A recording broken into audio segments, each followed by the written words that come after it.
Hey, what's up, everybody? Make sure you share this live. Let's get as many people in here as possible. We got a great show planned tonight.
Studio 2 with DJ KP.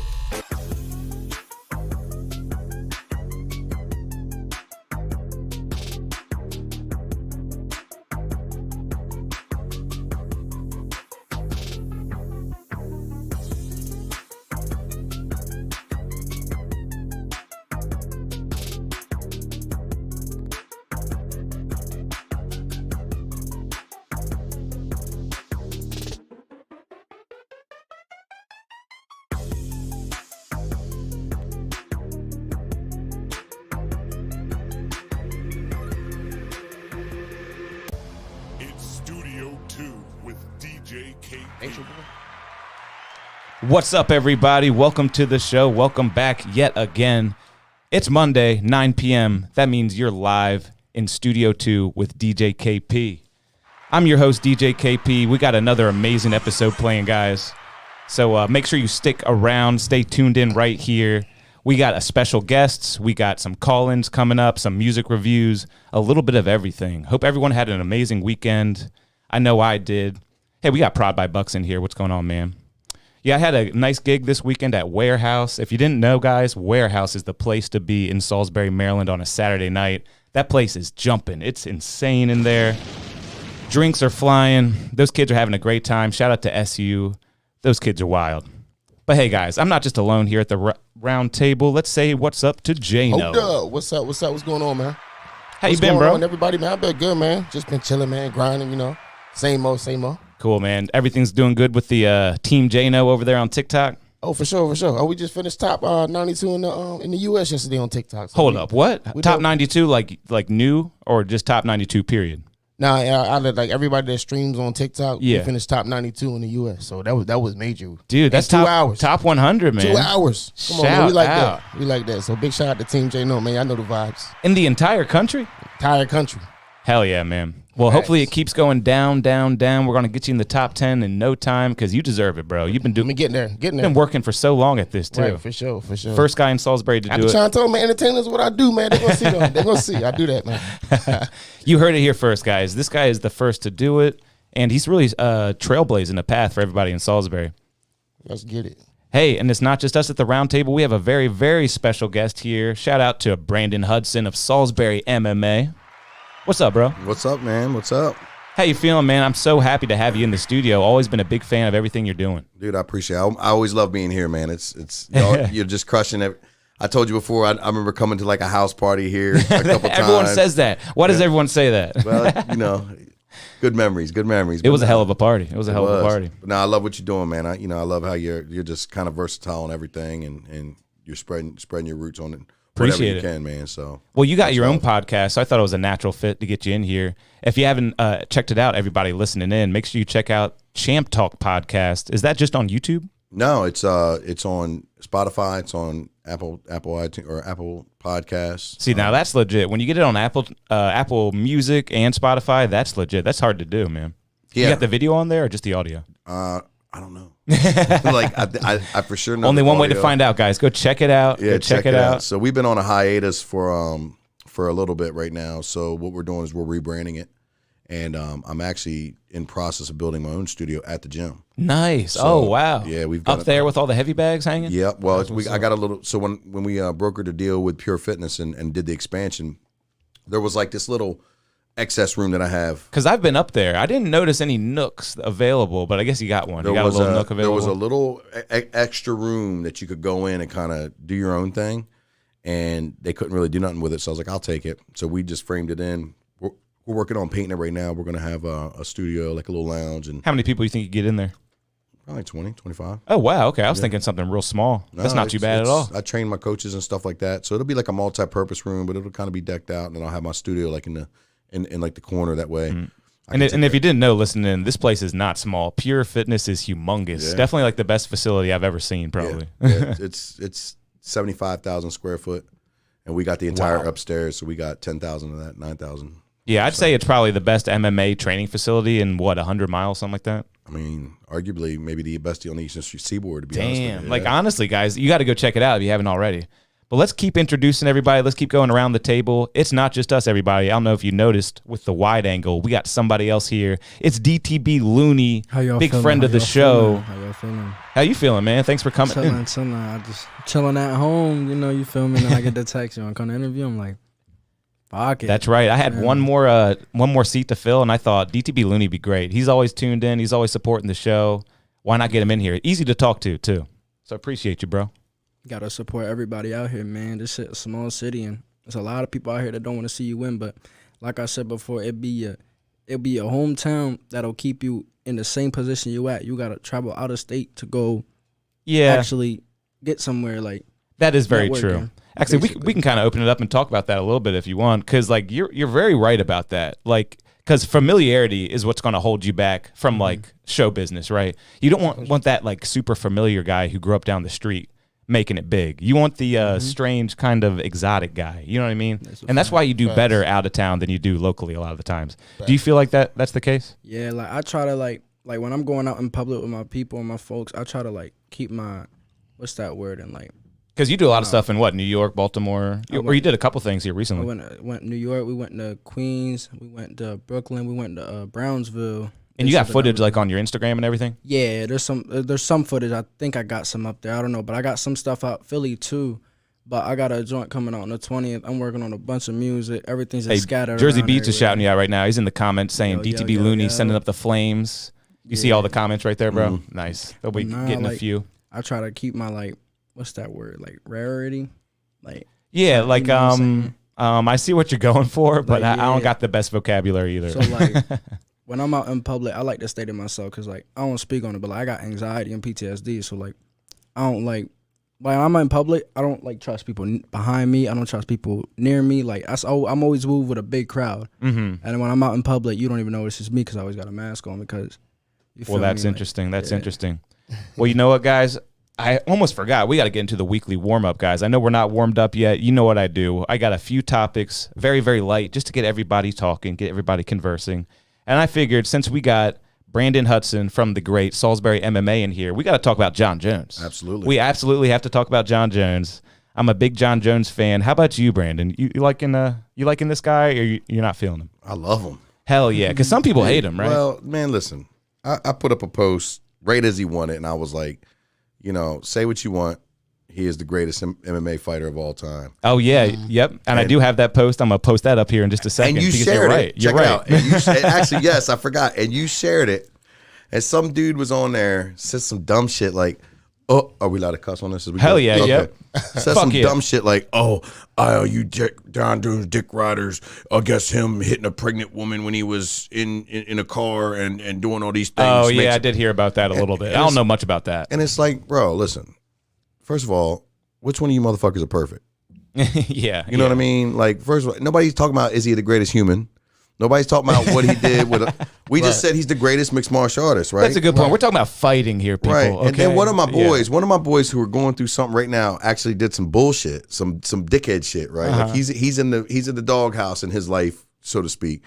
First thing his motherfucker, yeah, man. What'd you think about the fight? I was like, yo, we saw the GOAT. We saw greatness in our in our eyes, right?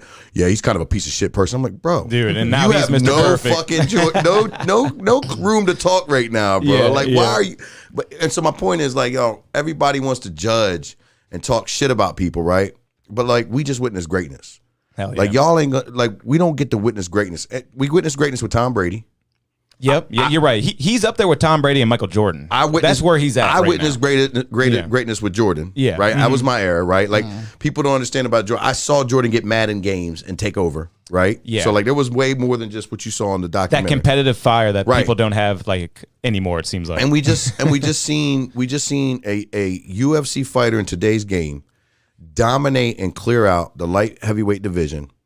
And then go to the heavyweight division, which is so what people don't understand about the UFC, right? If you take the welterweight division, that's 170. The next weight class up is 85, the middleweight. The next weight class up is 205, light heavyweight. And then it's just and up, right? The next class for the heavyweight is 206 to 265. Oh, damn. So there's a huge gap there in weight. Like you're talking about big fucking men. Yeah. Right? So that was his class, right? His class was light heavyweight. Light heavyweight. Yeah, he dominated and destroyed so many people. So the first part of his career, how much was he? Like around two? Around 200? All of his career. All of his career, he cut weight down to 205. Gotcha. He dominated everyone. Yeah. Like destroyed everyone. Like not just like beat them. He would beat them at their own game and then just beat them and dismantle them, right? Not even like real flashy, not a whole lot of crazy knockouts, but he wins every single time. And he wins like very impressively with like his strategy, I'm sure. Well, his old and school, you know a lot about that. His old school fights, he was just put people to sleep. Like he was just the man.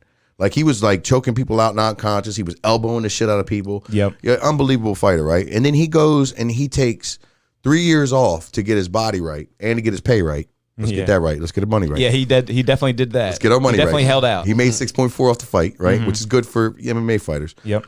Yo, and then turn around and beat arguably the second best MMA fighter in the world. And we're talking about Cyril? We're talking about Cyril Gane. Okay, cool. Who went against Francis Ngannou and went the distance and sat there and beat him in 2 minutes. Yeah. Like, I come mean, on. it was so easy. He made it look so easy, especially to like a casual. You know what I mean? Like he just backed him down into a wall, just kind of pushed him down, pressed him down. He couldn't get up, choked him out. Like it was that easy. What was it? A minute, 59 seconds, something like that? Less than 2 minutes. And see, I don't condone, like, I'm not saying that what he does in his personal life is something I condone, right? But I know if all my dirty skeletons were out on the table. Yeah. You know, I know people be not liking me and shit, right? So it's like, yeah, I mean, when you're in the presence of something great, right? Like, first of all, I mean, I'm just gonna speak for myself, and this is what I think. I don't think any of us have ever been in the presence of great. And I'm talking about world champion great, right? We would know it. I mean, they would be somewhere. You know when what you're I mean? in the presence of somebody's great, they supposed to have some ticks and some shit that's fucked up with them. You're right, man. Right? Yeah. Like, you don't want no fucking... You got to be obsessed. You have to be obsessed, like literally obsessed with something. It's just the way we're... So I think it's horrible that people... That's the first thing, if you don't like a motherfucker, you don't like him, but you got to give props for props, dude. We saw Tom Brady For sure. hit greatness this year. Last year. We seen Michael Jordan hit greatness in his life. Yeah. We are now we just witnessed John Jones just hit greatness He and is to be up the there. best ever. Yeah, Best ever. absolutely number Hands down. one. Hands down. And just to open up to the table, Jano, did you see the fight at all? Any kind of you hear about it? I'm not really I don't really watch UFC like that, but I did see the highlights. Yeah, I'm sure you saw some highlights. Yeah, How about you? I'm a highlights guy, even when it comes to sports. You know what I'm saying? Not listen to the race. I watch. That's the way to be. You got to watch But the yeah, highlights. I'm a highlights guy. Who's got all that time? Who's got all that time to watch a 3-hour game, 2-hour game? Looney, do you see any of this fight we're talking about? Nah. Heard about it? You know what we're talking about? I haven't been keeping up with No problem. No problem. But you know John Jones? Yeah. Yeah, I know Okay, John cool. Jones. Yeah, Everybody I knows know John who he is, Jones? yeah. Yeah, you got to know John Jones. I mean, he is the greatest. He's very controversial, moved up to heavyweight. And if you didn't know, guys, this is what peak physical male performance looks like, all right? This is what it looks like. You can see him dancing down there. Like, he didn't really look that impressive. I think everyone pictured like this juggernaut, muscle-bound freak to come out when he moved up to heavyweight. But really, he kind of got the dad bod going on, right? And if you look at his lower legs, he barely has any calves. Like, he's kind of, to me, it's very underwhelming the way he looks, and that's so awesome because he's the best ever. You know what I mean? He's rocking the dad bod, and he's just Well, you got to understand. so effective. You got to understand, like, he walks around before he moved up. He walked around at, I think, around 225, 230, maybe 235, right? And that would be like an out of shape, quote unquote. And bones. think about that for everyone who's listening. If you're not that into MMA, so he walks around at what, 230, and then he has to lose all that weight to fight to 205, right? He's 6'4", Yeah, right? So for him to compete with guys like Francis Ngannou, cuts weight from like 300 pounds to make the 265. He's a machine of a human being, right? But you got to think, for you to be able to add 40 pounds of muscle, that's a hard thing to do in 3 years. That's a really hard thing to do, right, for anybody, especially you're already in shape. So you got to build muscle. You have to keep your speed. You have to keep your time, and that's not easy. I mean, you see bodybuilders in the and look gym. at Cyril Gane there. You see, Yeah. like, compare him to Cyril Gane, and I mean, that's what you would think a heavyweight champion would look like. You know what I'm saying? Yeah. And then you got John Jones there with the gut a little bit. I love it. I mean, pick love up it. Francis Ngannou. Can you pull him up real Hell quick? yeah, Like, hell he yeah. is a massive man, dude. Yeah, I got some Francis stuff pulled up. Let's go right into it because to me, like, he is running from John Jones. Like, look at this quote right here. Actually, I'll let you hear it from John Jones himself. Francis is a big old Calling him out. And I'm glad you brought up Do you have a Francis. response to Francis Ngannou? And of course, if you don't know Francis, we're talking about this guy right here. Yes. We're talking about this guy right there. Yeah. The heaviest hands maybe ever. Maybe ever. But, so this is how it went down, everybody. You got Francis Ngannou crushing everybody in the UFC, crushing everybody. John Jones nowhere to be found for years. And as soon as John Jones comes back into the league, he quits. He is scared, right? Brandon, what do you think about that? I mean, I have mixed opinions. One, I think this might be like a little marketing thing where they, Like, eventually it's going to happen, and then it's going to be the biggest fight ever. let's put Francis on the shelf a little bit. Yeah. Let him go do a boxing thing or something, make some money, and then we'll build this up because everybody's already anticipating it anyway. I think on that side, it's a possibility. I also think on the other side that the UFC didn't really respect and treat Francis the way he should have been treated. They did offer him a huge contract. Yeah, he was holding out a lot. He wanted so much money. Well, here's the thing, man. Like, the guy's in his mid-30s, right? Mm-hmm. How many fights he How got much time left? has he really got, right? Yep, yep. So when you're looking at what a box, so for those that don't know, right? Everybody knows what MMA is, right? In the UFC, like that's like as real as you get. Like, That that's is some the fucking- ultimate sport. It's not just ultimate fighting. correct. That's the ultimate It's- sport. It's the ultimate sport, right? Mhm. Like, you don't have a better athlete in the world. No. When you look at boxing is a absolute just artwork. Like, it's an artwork. Like, people don't understand like how good boxers are, like Floyd and like Lomachenko and like these really big names like Tyson Fury and things like that. So when a heavyweight or when a champion of MMA with a really like minus Conor McGregor, right? Conor McGregor's like the Hulk Hogan. He's the anomaly, right? He's the one who understood how to do it. But when you take a person, John Jones, for instance, the greatest of all time, made $6.4 million. Whoever Tyson Fury fights makes 30 million. Put that in perspective, right? Whoever Tyson Fury fights, The makes loser makes 30 right? million. Yeah. Yeah, right. Like, 6 million is a lot. You could fuck 6 million up, right? Like, you get paid 6 million, you gotta get 50 right away for taxes. So now you're down to 3.3, and you can fuck that up. Like you could really fuck $3 million up easy. You're gonna have a hard time fucking $30 million up, even if you get taxed half of it. Yep. 50 million, 15 million. You have so many strategies and ways you can put that to make money. You're gonna. It's a hard time to fuck that up. Like a lot of people don't realize that. They think they hear $1 million, right? Like $1 million is a lot of money, but it's not. You know what I mean? And as soon as you go trying to use it, it's gonna go right away. Like if you got 50 million, in my opinion, you got $50 million already cleared from taxes, right? That's where you can start saying shut the fuck up money, right?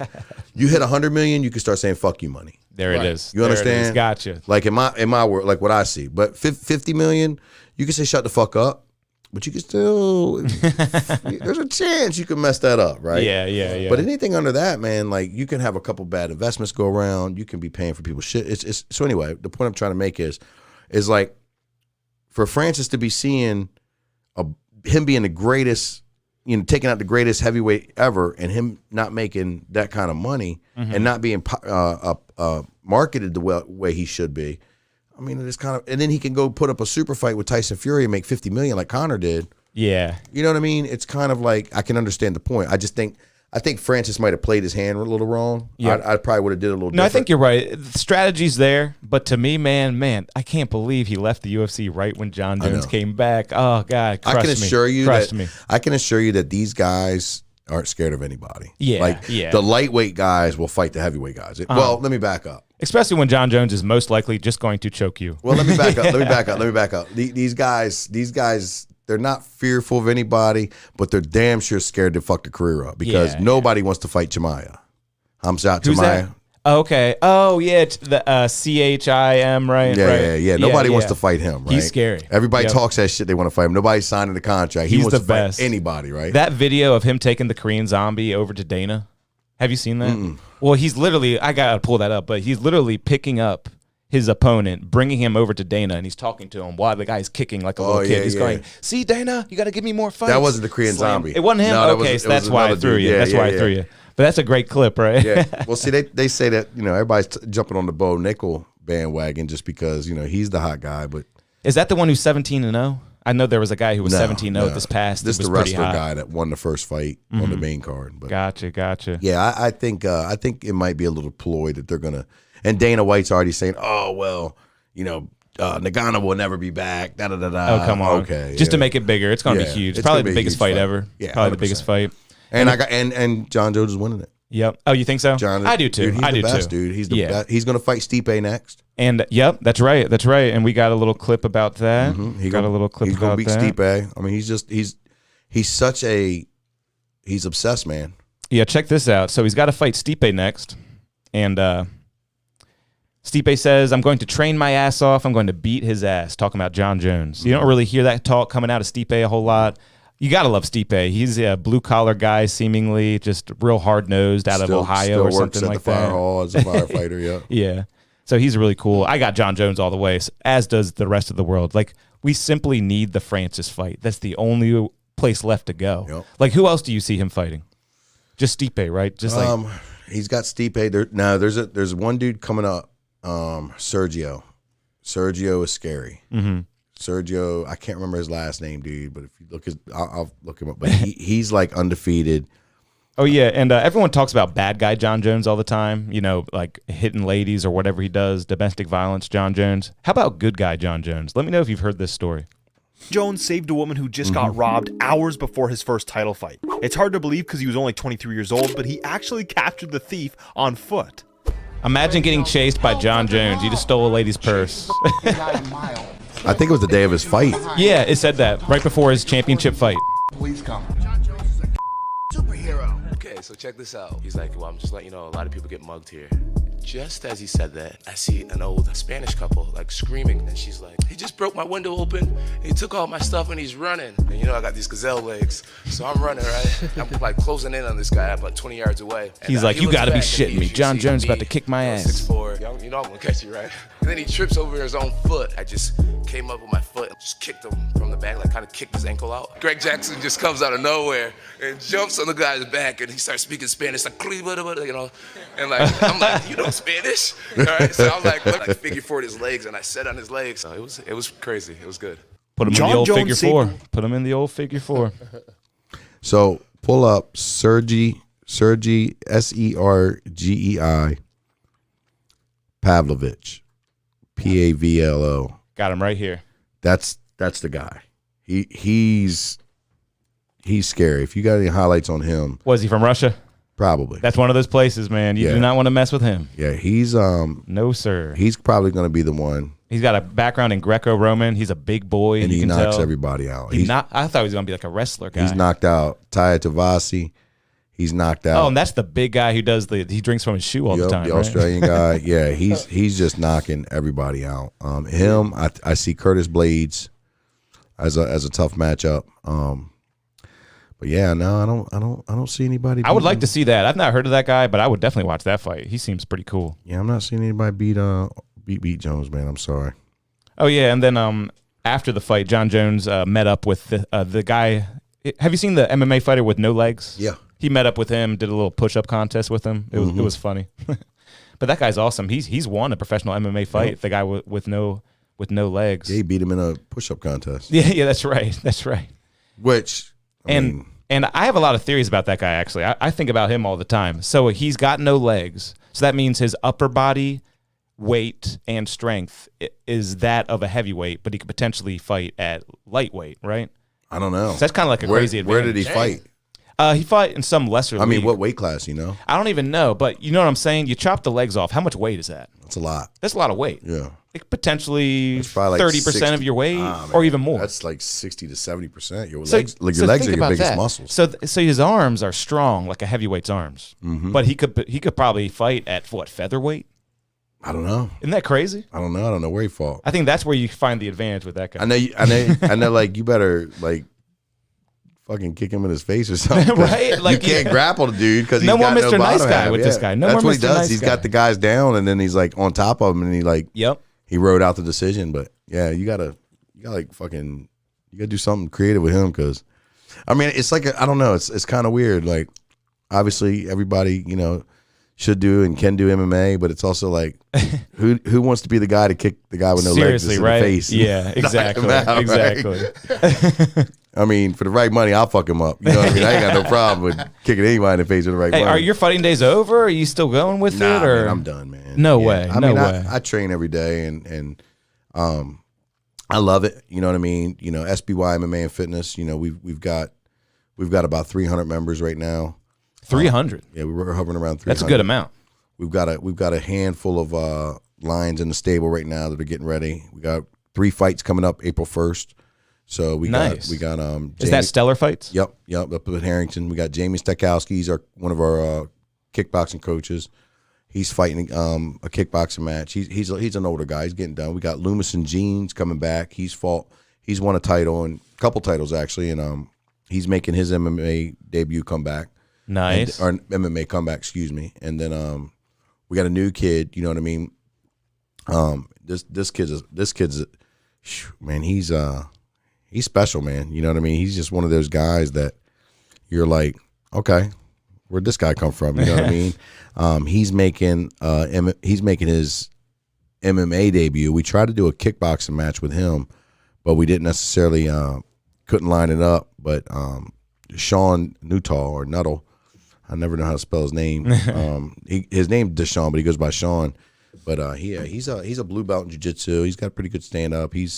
He could do an MMA fight. I just usually let my guys get a kickboxing fight in first, get under the lights. But It's got to be nerve wracking to go right to MMA. Yeah. I mean, or even kickboxing or just fighting in general. I mean, is I crazy. did. So Yeah. I did before we had all the YouTube and the videos. And Nice, all that man. shit. And we pulled up some clips and some past episodes. We pulled up the clip of Taylor in his most recent victory, and that was great. He had a great knockout. Bro, that was an absolute war. Yeah. So And he's a 2-belt champion right now, right? yeah, Currently? yep. Hell yeah. Shout out to Taylor. How do you say his last name? McMahon. McMahon. Okay, Yeah. some people told me it was Man. I'm like, is it McMahon or is it just Man? Nah, it's McMahon. Yeah, man, he's doing his thing. I mean, he won the 155, and we couldn't find anybody who wanted to fight him. So then, he turned around and won the 170. So I mean, he's the baddest man in Salisbury. Is that true? Or yeah, 100%. 100%? Yeah, 100%. Taylor McMahon. He's, I got to see a fight. I'm always got gigs on Saturday nights, and a lot of the times it's on a Saturday night, these fights, but I really want to make it to a stellar fight. So I think the next one is in June either 1st or June 20 something. I can't really remember. I'm horrible with dates. I live and die by my calendar. But yeah, he'll be fighting then. He'll be defending, I believe, his 155 belt. He fought a guy. So he went up to. We went up on a short notice fight to Pennsylvania at Maverick MMA, and we were fought their champion, their 155 champion, and Pennsylvania's rules are bullshit, to be honest with you, for amateurs. Yeah, they are. They're like, you're not allowed to have standing head kicks, and you're not allowed to do ground. What? Yep, and you're not allowed to do ground and pound when you're. That's like why I watch. Correct. Yeah. And they're 2-minute rounds, right? Mm-hmm. And Pennsylvania's a wrestling state, right? So when I talked to the promoter, we were all lined up. We were going to have advanced rules, right? Meaning 3 minutes head kicks, right? Damn. And ground and pound. The problem with the head kicks you can get by. The problem with the ground and pound is if there's no ground and pound involved. So what's the rule about? There's no ground and pound. You can hit them to the body. Damn. So it's basically just a wrestling match / jiu-jitsu match. It really is. And then where they're like really, Unless you want to box for a little bit. Yeah. which they don't, right? And then if you look at being a wrestling type of state, right? Everybody's, that's like us being a football state or city, it's like a wrestling state. Their culture is Or wrestling. like wrestling, lacrosse wrestling. in Salisbury or Correct. something. There you go. Correct. Yeah. So like basically the last minute, like I'm talking about 3 days before the fight, they said the commission wouldn't approve it for advanced rules. Good God. Like it would be so tough to do that. Yeah. Correct. I'm like, dude, we got a fucking documentary on Amazon Prime. Like, you can look at it. We're a champion already. You can look up all of our. We're real fighters up here. Oh my God. That's Then what, do it. That's what the commissioner said to me, right? I'm like, bro, so we're not going to be like assholes and back out. You know what I mean? Yeah. And, I don't think the Maverick had any idea that this would happen. It's kind of fucked up because, like, we're like offered the short-term fight. We take it on short-term notice. The game plan's almost out the window completely. Yeah. So we get up there and they're a champion. Of course, he did not want to stand with Taylor at all. You know what I mean? Taylor hit him like once with a jab, and he's ready to take him down. Because you can't even hit him when he's on the ground because there's no ground and pound, right? Yep. And and here's the bad part is I understand the strategy, right? No problem. And he's a D1 wrestler and a purple belt. So that's what he should do. In jiu-jitsu. But he couldn't do shit with Taylor on the ground. Like he held him down. Like literally held him and prayed for 2 minutes, right? Now, granted, my fighter should have been able to get off his back. Yeah. But like, dude, you did nothing, like nothing at all. Like you didn't ground and pound. You didn't do nothing because you were so scared that Taylor was going to get up. Just kept him close. Just held him. Like literally didn't advance position. Yeah, yeah. And they, so then like we're done. Obviously the guy wins the decision. It was what it was. When we're done, of course I'm like pissed off at Taylor. Like, dude, this is why you got to work on this and work. I'm a coach. Yeah. And fuck your excuses, right? But the commissioner's like, listen, man, that was my fault. We're going to go ahead and we're going to make sure that it's advanced rules next time. I'm like, dude, oh my God. I said, you call this real MMA, real fighters?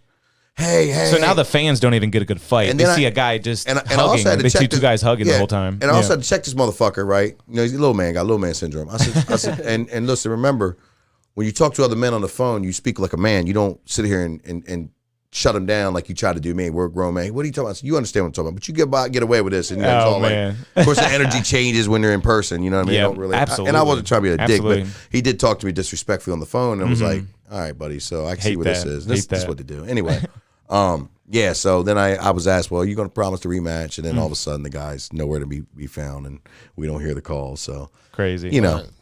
And to just kind of wrap up the MMA talk here, we also probably the next biggest fight. What do you think about Edwards versus Usman 3 coming up, man? I don't see how Edwards wins. Yeah, right. I mean that was a crazy fluke. I don't watch a lot, but I definitely know about Usman. Oh, you do? Cool. Yeah, I'm not a you got Usman Usman fan. all the way. Yeah, well, I mean, I've seen him, and like I play UFC and the game and all that. And you play the game, you got to study these. What's his characters rating on the before video you- game? What's his rating? Pretty high. Honestly? Did they do like out of 100 ratings? I can't remember. All I know is that I be playing the game, and they play that game so much more than me that they whoop my ass every time. I can't even lie. Yeah, Usman, like you were saying, I'm not even a big Usman fan, but some people are already calling him like the top 5 welterweight of all time. Things like that. I mean, you can't argue with it. I mean, he gets the job done. Yeah, he And does. and He does. He gets better every fight. His style of fighting just is, the wrestle. It's a weird thing for me because it's like I'm a purple belt in jiu-jitsu. You know what I mean? Probably knocking on the door for my brown belt. I respect and love wrestling. You know what I mean? But it's not a spectator sport. You're never going to get wrestling to be hit mainstream. You're never going to get jiu-jitsu to hit mainstream like you got boxing and MMA, right? Because there's so many little intricate technical things going on the ground that the average person don't have a fucking clue what's going on. Yeah. It's always going to be entertaining for the people that are in the sport, people that love it, but you're never going to get thank God for Joe Rogan. out. Thank God for Joe Rogan to explain all Right. the intricacies and things. You're never going to get stadiums packed out watching that kind of stuff. So when you see a cage fight, you see a UFC fight where, you want to see finishes. A guy, wrestle fucking a guy for 5 rounds to get the job done. To get now the job wrestling. done. Now that's wrestling right there. I'm sorry. Like the Russians, man, the Dagestani guys, they're like, oh my gosh. Like Khabib. Oh, I almost wore my Khabib shirt today. But see, like I loved Khabib, dude. Like I was on Khabib when he first started, but then, dude, like he you can't call him the GOAT. No, But- not Didn't they? I'm pretty sure it was Khabib, and who was it? It was not too long ago. They had McGregor? a fight. No, it wasn't McGregor. It was another Russian person. But all I know is Khabib was getting his ass whooped, and I can't even lie. And he knew it. And when they went to go draw a decision, he even had that mindset that he lost, but somehow he still got declared winner. No, that was Khabib's boy. That was Oh yeah, was- But you know what I'm talking about. yeah, that was Islam. They're Yeah. all doing so good. Islam got, in my opinion, got beat by Volkanovski. Are they Dagestani? Yeah, I don't think know. that's Is that what it is? Yeah, but those guys Dagestan are or tough. My They're, God, they're that's very all they tough, do. Yeah. and their style's very dominant, and it's winning championships, right? It's 'Cause- putting them on the map. But 'cause it's here- fucking boring, dog. Here's what the casual in me has taken away from the UFC. The number one martial art is wrestling. If you had to pick one, it's Yeah. wrestling, right? I mean, I think jiu-jitsu, man. Jiu-jitsu, cool. I think wrestling dominates. So you think like Khabib in his prime, he meets that guy who was that good at jiu-jitsu, he's getting tapped. No. So if you just know wrestling and know jiu-jitsu, Uh-huh. no, I'm sorry. You have to know jiu-jitsu. Gotcha. Yeah. So like you can be like I mean, like Bo Nickel this weekend, right? Mm-hmm. Bo Nickel's this like highly decorated almost made the Olympic wrestling team, right? That's hard to do. But All those guys do so good too. they do. But he finished his last 2 guys with triangle chokes, right? Gotcha. Okay, yeah, that's a So, good point. Because in gotta- wrestling, you could never end the fight with pure wrestling. Correct. Right? You could never even end the fight. Correct. You got to tap him. That's what the new age, jiu-jitsu or Dagestanis are doing. They're just holding them down, Mm-hmm. and then they'll get a tap right at the end, which is okay. But it's just the new wave, right? So you have to now in MMA, you have to know wrestling, you have to know jiu-jitsu, Yep. you have to know kickboxing and Muay Thai, you have to know boxing, you have to be a well-rounded fighter. But again, if you want to put somebody in the GOAT conversation, I think Khabib is a great fighter, but first of all, he ended his career. He ran on his career right at the peak. Yeah. His majority of his career was padded by his dad's promotion. I think he had like 13 fights in the UFC, if that. John Jones had over 13 title defenses. Yeah, when you look at the track record, John Jones has such a better one. Correct. And they say Everyone gets caught up on the undefeated, though. you're right. And they say John Jones should be undefeated. Yeah. He lost the one fight, right? Was He a lost DQ. one fight. He was beating the shit out of this guy. Disqualification? And they Really? said I didn't he did know it that. 12-6. And Dude, DQ'd him. I thought and it that was drives bullshit. me crazy. Talk about a bullshit rule. Get this, guys. You're not allowed to elbow somebody. Is it like this? Let me know if I'm right. Is it like this? Going down like You can do that. Or is it like that? That, yes. That? Oh. Yeah. Oh. That's even easier to do. Right. You got to be able to do that. You cannot do 12-6. You could go 1 Oh, let me to get 7, right? You can't go 12-6, 12 o'clock to 6. You can go 1 to 7. So get that. So that slight angle, that slight Right. little angle going in like that or out like that Right. will save And you. he was fucking destroying Matt Hamill. And I don't know if it was a 12-6. It didn't look. It should have been maybe a no contest. But that's his technically one. But the thing about it is like, I get talking with these guys in the MMA world all the time, and like, it's always from a guy who's never competed in the cage and a really heavy jiu-jitsu guy that wants to tell me how. I'm like, dude, your fucking philosophies don't work. Yeah. It's bullshit. Like, and I've never been in a fight like that. Actually, I used to do Taekwondo, so I actually got a silver medal at the national tournament in like 2012 or something like that. But I'll know nothing about MMA. But I grew up watching Pride. Okay, so when it comes to rules, I'd like as little as possible when I watch an MMA. yeah. So like even like the rule where the guy has a hand on the floor, so now you can't kick me and stuff like that. Or like you remember the one controversy where what do they call him, Funk Master, and he kneed a guy. He kneed him in the head while he was down. Yeah. I don't like that at all. That was a clean knee for me, bro. Yeah. You know what I'm talking about? Yeah, I do think that some of the rules are a little ridiculous. You know what I mean? And if you don't know what I'm talking about, guys, if you have a hand on the ground, no one's allowed to knee you or kick you, right? knee you or kick you in the face. Gotcha. It's like that'd be a nice shot. And keep in mind, like the rules are different per state. Even in UFC though? So no the, way. the rules. So that's why the UFC don't go everywhere. Wow. The rules are different per state, right? So and the commissions are different. And think about back in the day where UFC was illegal in most states. When they were doing some weird shit then. Yeah. One glove and you know what I mean? One glove? Yeah, different no weights. Like I'm talking no, about no rounds. Like I said, with the less rules the better. Those first UFCs, if you've never seen them, guys, go on YouTube, type in UFC 1 through 10 and watch them all. Yeah, they're were incredible. Pretty brutal. There were no weight classes and basically no rules. Yeah. Well, that's that's one thing that I want to stress to people is like a lot of people think that because you train MMA, you're automatically defaulted as a badass, and you are to a degree. You are to a degree. Like yeah. I will say this, like MMA guys can fucking go, right? But They're ready. But the other side of it is it's a sport, right? So you're training for a sport.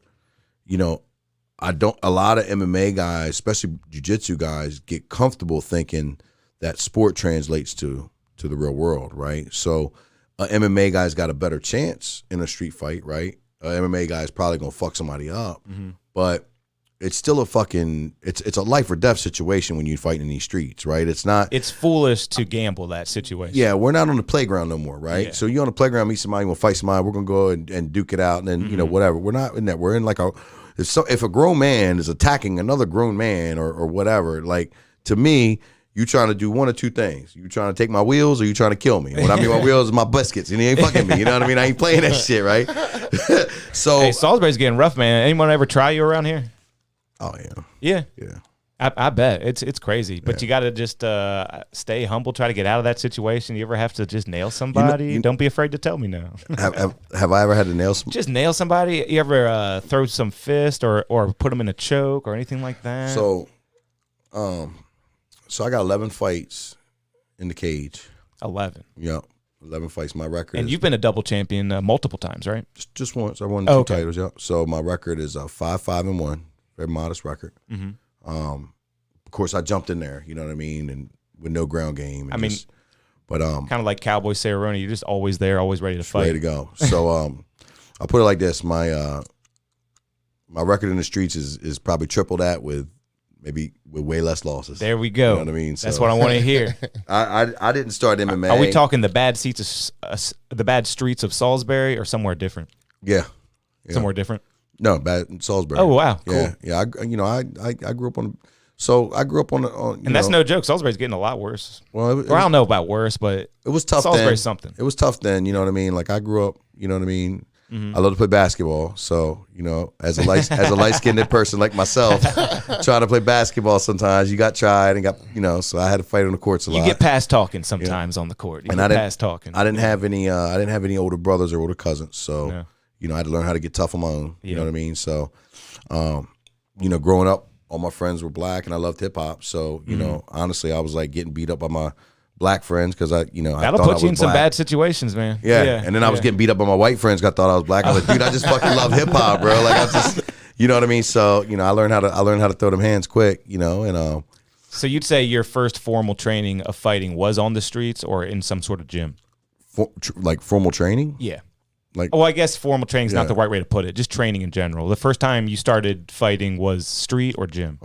Streets by street. Far, yeah. Yeah. Yeah, dude. I mean, I was a fucking drug dealer, man. So, Damn.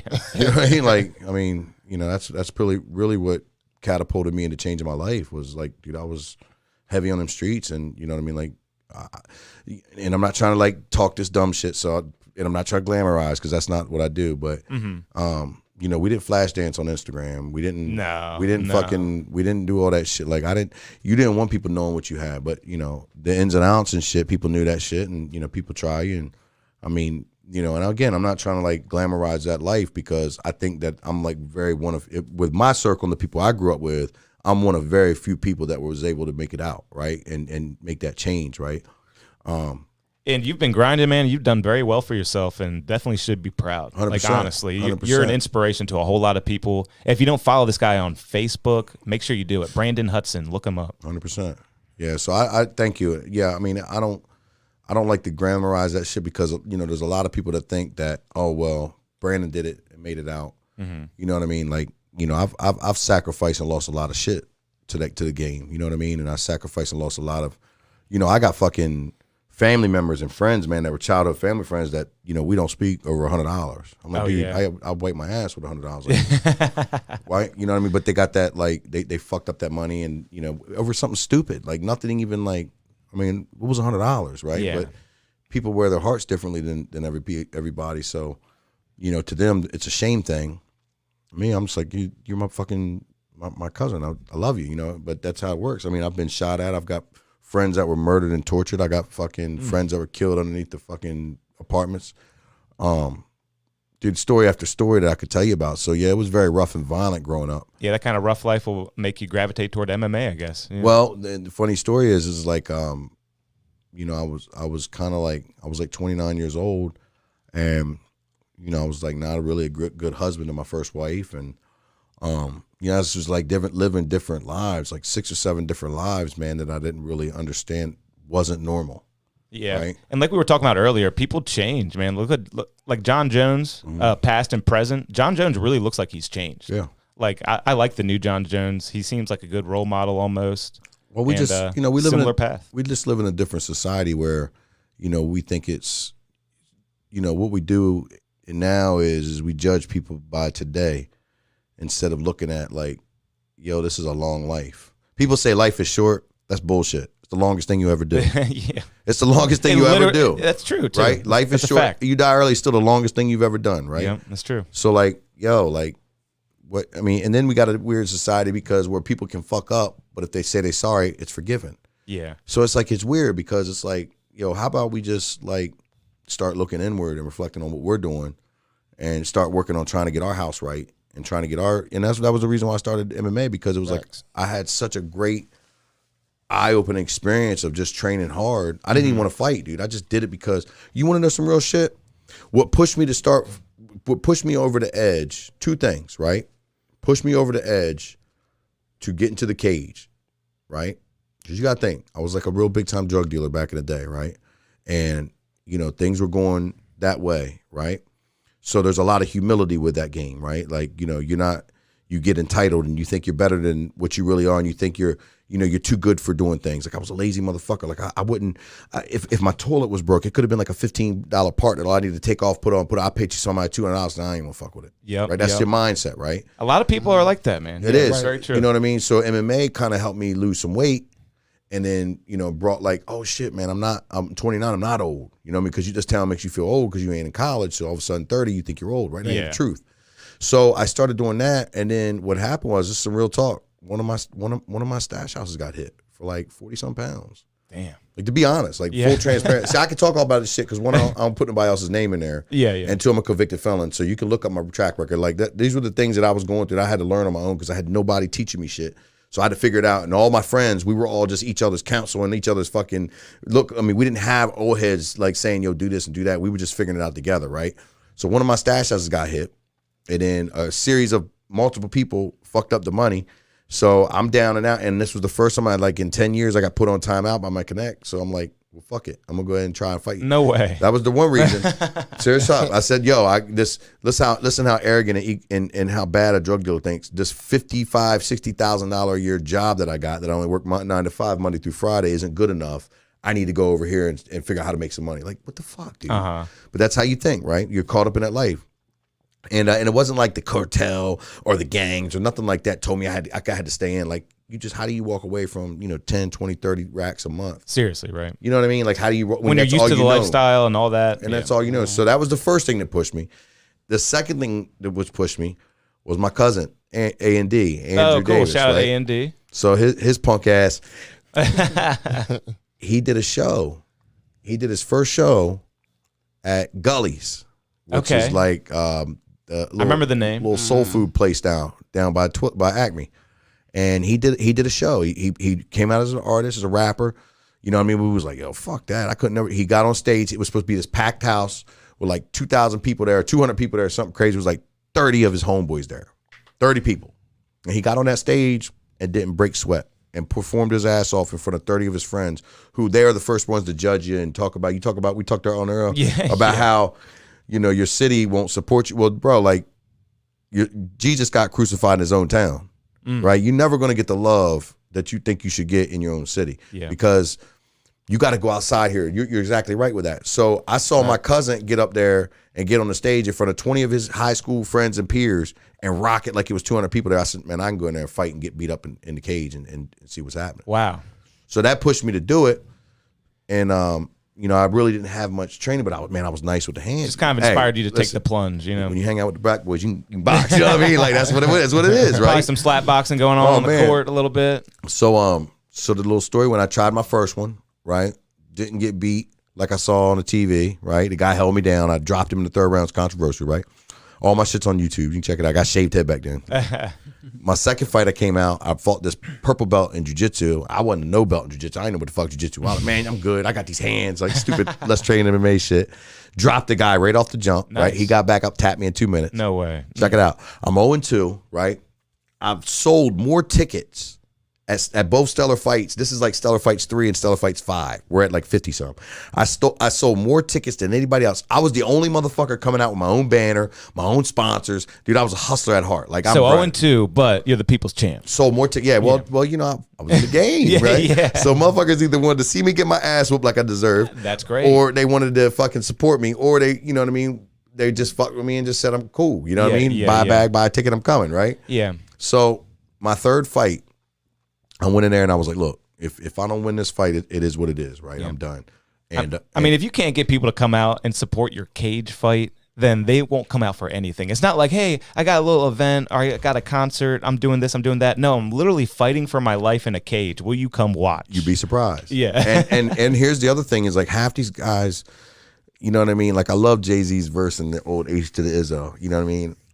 They wasn't born hustlers. I was burping them, right? Like I love played that it on the radio today. I love man. that skit because like I gotta teach these kids how to market themselves. Like I'm teaching other gyms how to market. Well, like themselves. you said, people probably could learn how to do it, but like you said about like fixing stuff, it's just too hard. They don't want to do it. 100%. It's laziness. 100%. It's laziness. Yeah. So my third fight, I'm 0-2, right? Delaware had these same rules I was telling you about Pennsylvania back then, and they had just changed the rules and said they can do ground and pound and head kicks. And I was fighting like this stud, man. I finally was going down the rate, and I was like, look, if I don't win this fight, you know what I mean? It's over. I worked on my ground game a lot, and like a wild story, like one of my friends. So like when you're in camp, right?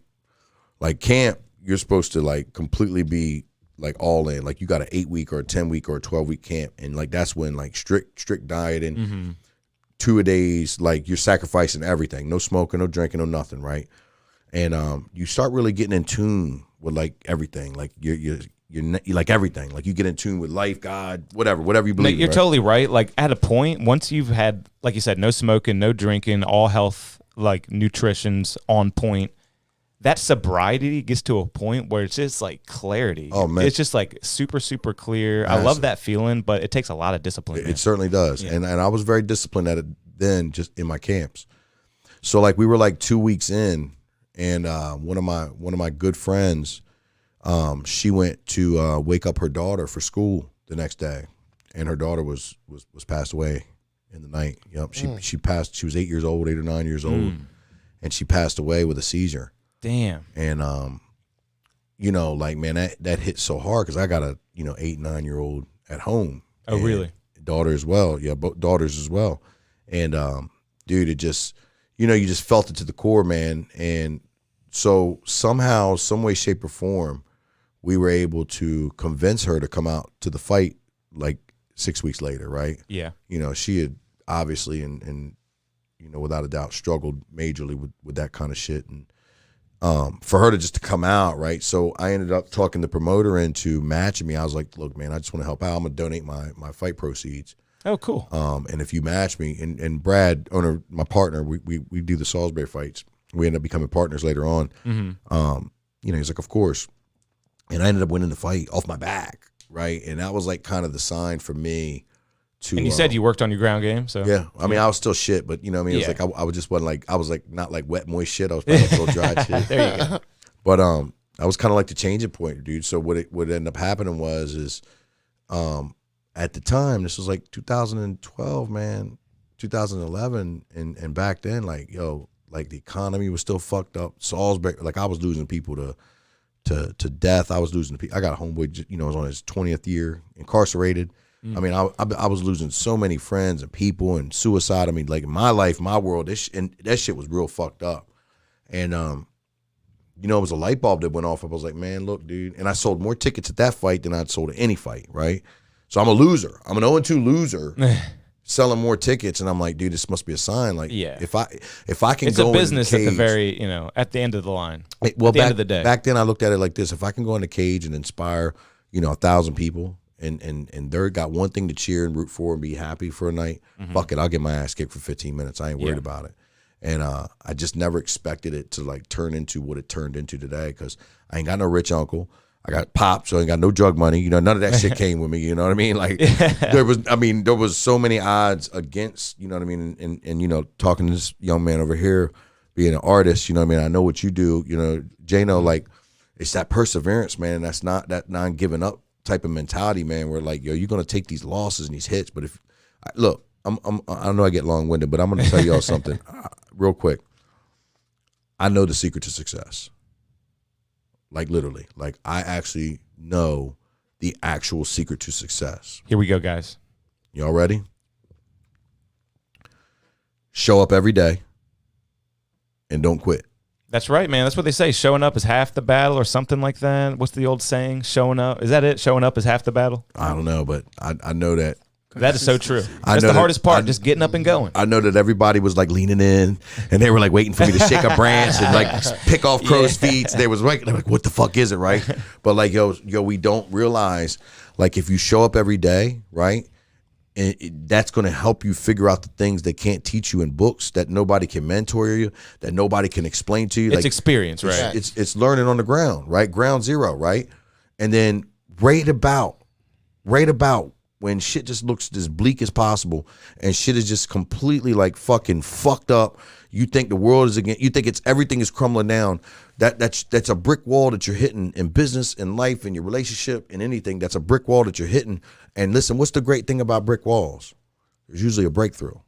But everybody quits right before that breakthrough, right before they strike gold, right before they hit the finish line, because they don't understand. They're looking at their face, they're looking at everybody around them, trying to keep up with the Joneses. They're trying to be everything they can, and they stop right there in the breakthrough, and they give up, and they tuck their fucking tail in the road, and they go back to where they was and what they did in the past, with being basic and being average and being mediocre, and then they'll project their fears onto somebody else because they didn't have the hustle or the commitment or the not giving up mentality to go through. When another motherfucker's looking right at your motherfucking seat saying, I got you. Yeah. I'm on your ass. And dude, you will figure, I get goosebumps about this shit because I will not fucking give up. Do you understand how tough it was coming home and starting to scratch and live fit and in all these little places being told I wasn't shit and I wasn't gonna make it and all, dude, but you show up every day and you don't give up. You're gonna figure it out. And you're going to outwork your competition, and you're going to fucking be better at anything you can.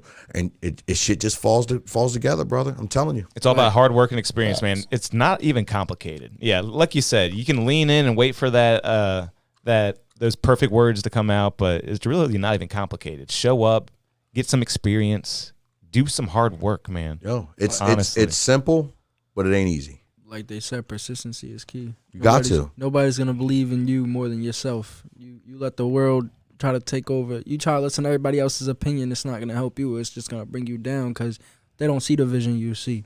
You gotta show them the vision that you're trying to bring. Yeah, you feel me? And everyone does want that perfect advice, but it's all about experience. How much advice can really help you? You gotta go out and do it yourself. Yeah, I mean, obviously there's, like I pay to be in rooms that give me knowledge and kick game and show me things and things like that. But you know what I mean? It comes down to how well you take care of the things that are important to you, right? So the things that are important to all of us humans, when you shut it down, when you strip it down to a bare minimum, right? When you take away all the shit that we say we want and we love, right? it comes down to, family. You know what I mean? It comes down to your money, your business. It comes down to your circle, right? When I say family of choice. Like I don't say, I got blood relatives that I will speak to again, right? I don't give a fuck what we are. Fuck you. You not. Blood don't make you real to me. You better show up and show me something that's real. I don't give a fuck who you are. You are not my blood. Just because we blood and we share the same somewhere bloodline, don't mean I gotta love and respect to keep you coming. Fuck you. I don't want nothing to do Just with because you show up on my ancestry.com don't mean I fuck with you. Nah. And so I say my family of choice because I got partners that are like I got 20 and 30 and 35 year fucking friendships where these guys can go to my mama's house without me, eat dinner with my mom without me. Right? Seriously. That's saying something. That's That love. really is saying something. Yeah. Friendship takes time takes time to build, right? So, but you're worried about your finances, you're worried about your family, you're worried about your faith and whatever you have faith in. You're worried about your fitness. You know what I mean? These are the basic things in life. You know what I mean? You're worried about, being accepted, right? When you focus on these things, these core things that are about yourself and have core values in your life, you can fucking do anything. But it's like, so advice helps. But like, you got to know who you are, like when it comes down to the core and what you're really about. You know what I mean? You don't have to have it all figured out. But once you start figuring out what you're really about and what's the most important things to you, then you build core values around that, right? And then those core values can run in business, can run in personal life, can run in relationships. And you can take that shit anywhere and go and do anything, like anything. Like, don't tell me don't tell me that I can't do something. That shit motivates and fuels me more than anything else. Same here. Honestly. Facts. Yes. Facts. If you want to get me to do something, tell me I can't. That is so true, man. Big That's some good stuff. Hey, and it wasn't just all about John Jones. There was a kind of a surprise guest at the UFC that no one really saw coming. Did you see this? Jake Gyllenhaal was there. Yeah. Do you see that? Yeah. He was filming a movie, and he came out and did the whole weigh-in and everything. Looking jacked, by the way. Oh, yeah. Jacked Gyllenhaal, we'll call him now. I mean, goddamn. But he even went out there and filmed a scene in the octagon. Look at this. This is not a real fight. This is Jake Gyllenhaal filming a movie. And I don't know if you saw it. I guess he was acting like he went too far, and the ref's trying to pull him off, and he's punching him more and more and more. Yeah, I saw that. And this is all for the new Roadhouse movie coming out. That Connor's in. Connor's in it too? Yeah, Conor McGregor's in it. Yep. And that's a big remake. Who was in the original Roadhouse? Patrick Swayze. That's what I was about to say, but I felt like that was wrong. Yeah. Remaking the old Roadhouse with Gyllenhaal. The problem I have with these fight movies, right? Like the best fight movie I saw was Warrior. Warrior? Yeah. With, I remember hearing about that. I never saw it. That had man, what's the guy's name that played Bane and Tom Hardy, Venom. Oh, okay. Yeah. I definitely heard about that. Yeah, that actually looked like they knew how to fight. Like you all the time see these fight videos where the guy's just slugging and slugging. That is so true. It's so corny to me, man. It's hard for me to watch those fights, man. Or this kind of goes back to what you're saying. Actually, there was just a fight movie got released. Did you see the new Creed? Yeah, I haven't, but I heard it's good. And everyone's saying it's like breaking records, very, very big success. And here's a little video of them working on the realism of the fights. Have you ever seen this? Michael B. Jordan actually got knocked out on set. I did see that, yeah. Yeah. And I don't know if this is him acting or if this is real because... he got clipped. Yeah, he got clipped. Backgrounds watching and action. Oh, yeah. Oh, that's real. Isn't that crazy? Dang. Backgrounds watching and action. I mean, is he out cold right there? Oh, yeah. Are you sure that's not acting? Like, that's wild. I don't know. That looks like that really gives you like, is it or is it not? Yeah. The punches that hurt the most are the ones you don't see. You know what? That's a fact. I think about that all the time too. That's a really good point. Like, because like I say, I'm kind of like a casual watching these MMA fights, but I'm always watching very, very, very astutely. And these guys can get a big hit sometimes, not get knocked out. You know what I mean? It can be like the biggest punch you can imagine. It'll absorb it sometimes. But if they don't see it coming, it can be a significantly less strong strike, and they will get knocked out cold. 100%. Like a lot of the times a spinning kick will do that because they don't expect it to come from the backside or something like that. Or just like from like a fake, they'll feint one way and hit them. And if you don't see that thing coming, your lights just go right out. And you see they finally set a date for the Gervonta Davis and the Ryan Garcia fight. Oh, yeah, I did hear about that. I told my folks, I'm looking at it though, like, yeah, Tank, I feel like he got it, but then I feel like Ryan's gonna win, Not the fact that due to like their stats, but on a political stance. See what I'm saying? Like everything is set to it. Like politically, I feel like, in my opinion, don't get me wrong, everybody's probably gonna hate me for it, but I feel like it's gonna go into a decision, and it's probably gonna be Ryan. Yeah. Because if you look at it politically, they're both people that are undefeated, but who are they gonna choose with the fan base that has? You think they just want the biggest fan base to be happy?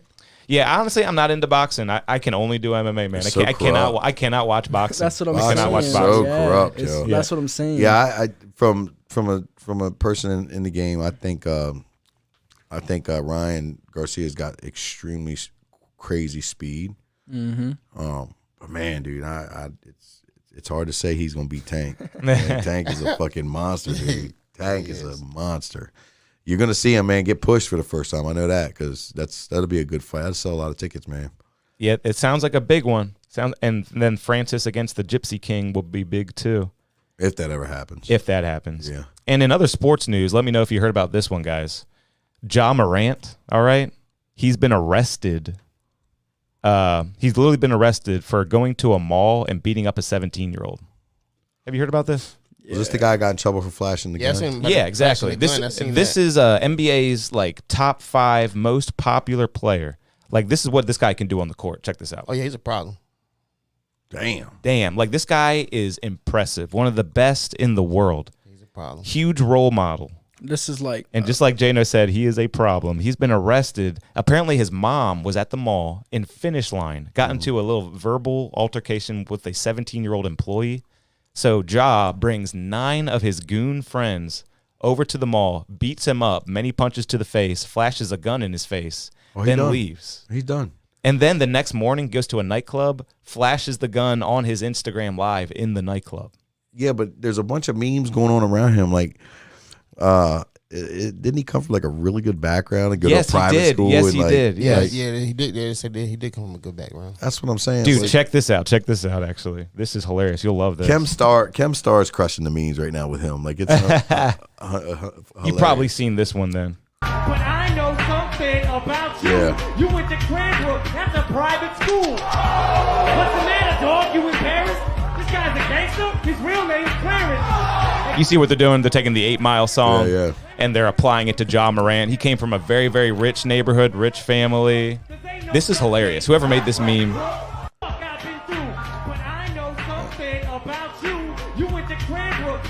I never understand that, though, why people come successful then turn gangster. Yeah, and I never understand that. That's a really good point. Another good meme about the whole Ja Morant situation is Ja Morant's the first guy to try to make it out the NBA. Everyone's trying to make it out the hood. He's trying to make it out the NBA. He's trying to make it right back into the hood. That's like a good example where they say it's a long way to the top, but it's very, very easy to fall to the bottom, like just from a flash of a gun. If he wasn't unknown, that would have been... Nobody would have cared about that. Yeah, I mean, Now he's that one of the he's biggest known, role models. And he's over there in Memphis, huge hip-hop scene in Memphis. These guys want to act like him. And he said, I take full responsibility of my actions. Got a little statement. I'm going to take some time away. Yeah, you will. Yeah, he will be doing that. He's done. To get help and work on learning better methods of dealing with stress. Yeah, but he didn't write that. Nah, no way. His PR guy did. Oh, for sure. No way. They also said that, like, literally, like, an hour ago, they were like, that they're investigating, and people were actually saying that they believe the NBA is tied in with the feds, which I find crazy, because that sounds legit. That sounds like something that I'm sure they are. But they were and like, here's the video of him flashing the gun in the nightclub. It's just real quick. Just wanted y'all to see that a little bit. Just a little flash. And, things are getting so aggressive in basketball, and like things like this with the whole Ja Morant situation seem to be showing that. Like this happened the other day, a full punch to the face right in the middle of a game, right? Tempers are just flying. What else I got on this situation? I know I got some more good stuff. That's Ja Morant. Okay, check this out. This is his teammate. Obvious dirty play. He just got suspended too the same day. Dylan Brooks. Look at this play if you can see this. Just punches him right in the gut, right? So there's like this weird, violent edge to the NBA right now in basketball and the whole culture in general. And it's just weird to me, man. We all need to calm down, stop being so violent. Yeah, but I mean, you know, I'm probably gonna piss some people off. Hey, go for it, man. We love it. Is that fucking violence or is that just like acting like a bitch? You know what I mean? Like, yeah. That is a bitch move. I would agree. I mean, just like to me, you know, violence is fucking defined in a lot of ways, but violence is, you know, you got a reason behind your violence. If you just throwing a temper tantrum, yeah, you know what I mean? You're just acting out, you know, and then especially when you know, for me, like back in the day, like, you know, you heard about the stories I'm telling you and everything like that, but it's like, bro, like I never wanted anybody to get in that life. You know what I mean? Like I wanted people to like, you know, even for me, like the older hip hop, you know, and I'm not one of those old guys, but yeah, hip hop's way better than, because that's not the truth. Because it is the truth though. This new hip hop sucks. I mean, there's some good hip hop out there. Like there's some good shit out there. Like you can, like I can't knock it, but I won't alienate myself. You listen to Lil Baby? I did. You listen a little bit? Oh yeah, Lil Baby. I like Lil Baby better than the Baby. Okay, yeah. I do. Is it me or the Baby fell off? I mean, he's gone. Don't it seem You like can't play him in the club. I used to play him all the I haven't time. heard Can't him play at him all. anymore. Yeah, I like Lil Baby a little bit better, but even Lil Baby's like fucking.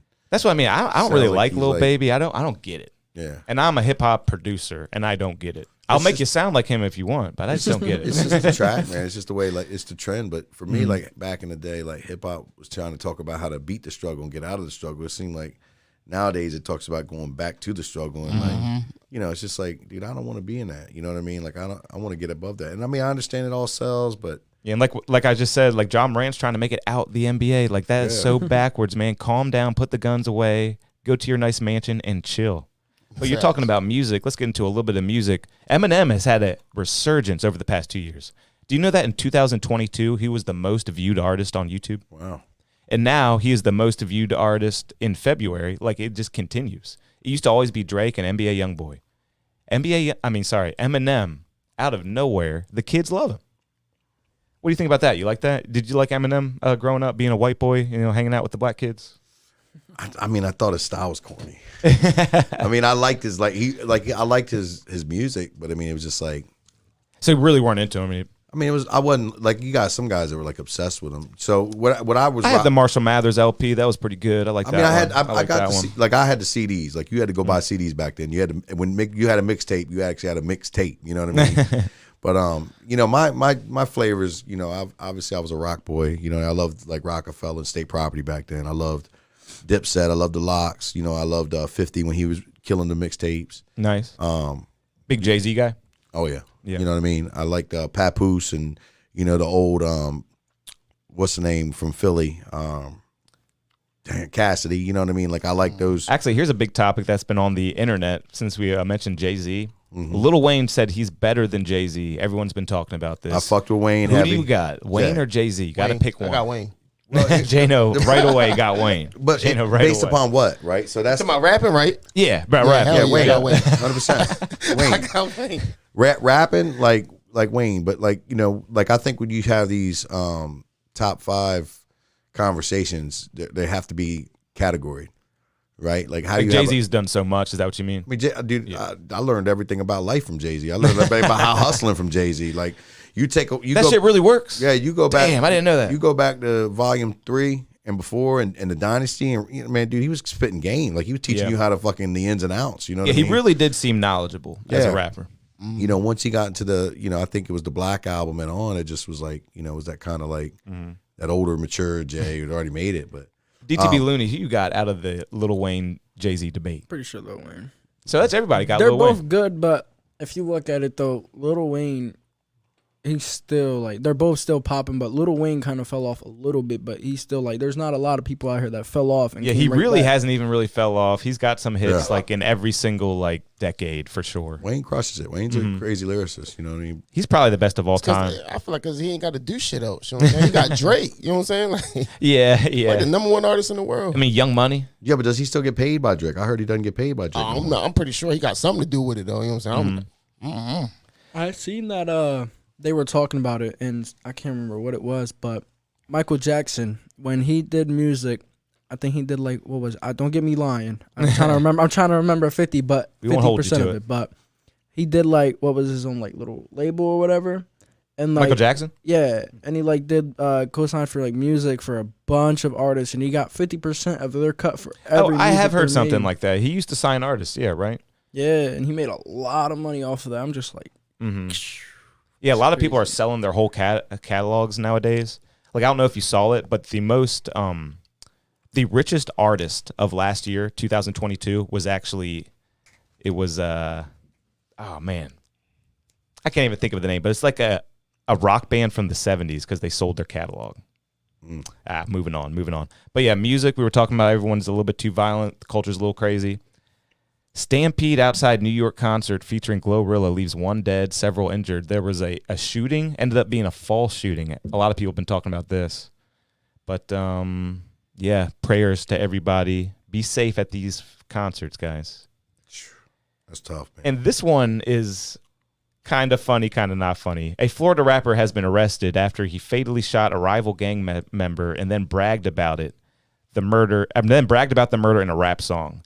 And this is what the cops said about him. He doesn't sing well. He doesn't move well. He's just a terrible rapper and a stupid rapper. That's right there. Guys. So that's the legacy this guy's leading. I want to know who this band was that made all this money. Yeah. Yeah, I can't remember what that one was. Oh, our very own LP Marcy was just found this week at what's the record label is that? I think it was is it Empire? I thought I said it. Is it Empire? I think it is Empire. Yeah, but either way, he's making huge moves as always. Ever heard of LP Marcy? I've heard the name, yeah. Yeah, he's been endorsed by Dave East. He's a local rapper from around here. Always killing it. I have. Yeah, Genesis. That was it. Phil yeah. Collins, yeah. Can you believe that? I mean, dude.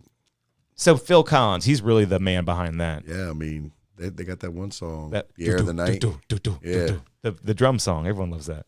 Is Dave East, I thought he had like a court case a while back, didn't he? Probably. You know these rappers, man.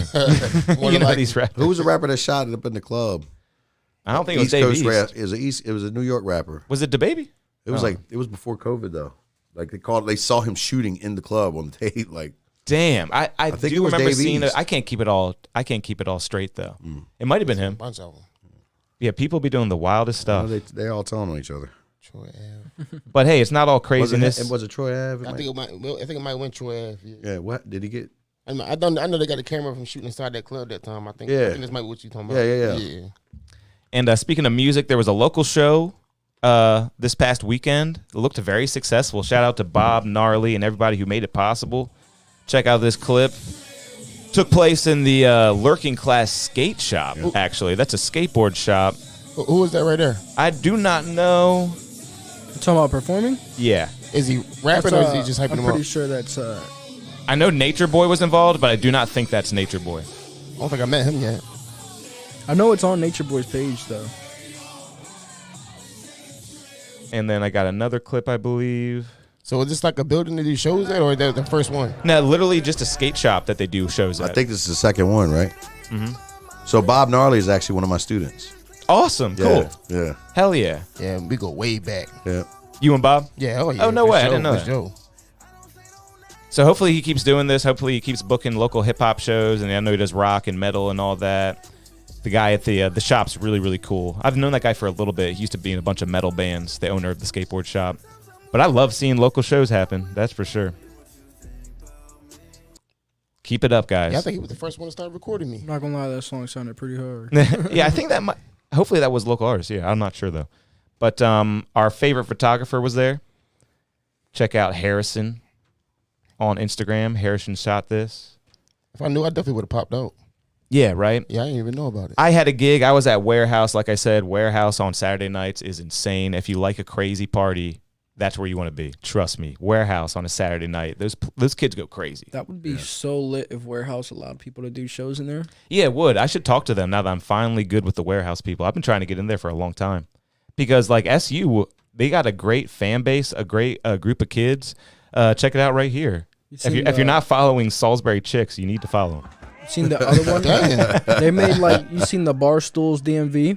They made one for for down here. Yeah, they got Barstool Salisbury. Damn. But honestly, even better than Barstool Salisbury is Salisbury Chicks. Follow this page on Instagram if you're not following this page. Tell them Studio 2 sent you. Get pushed through the door. Or I what? don't know. He's just trying to make the party hype. Them frat parties be crazy. And it's not all about parties at SU. We also got the greatest lacrosse team in the history of the world.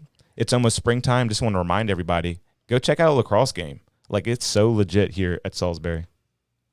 And then here's some more partiers. This guy's drinking a beer out of a boot.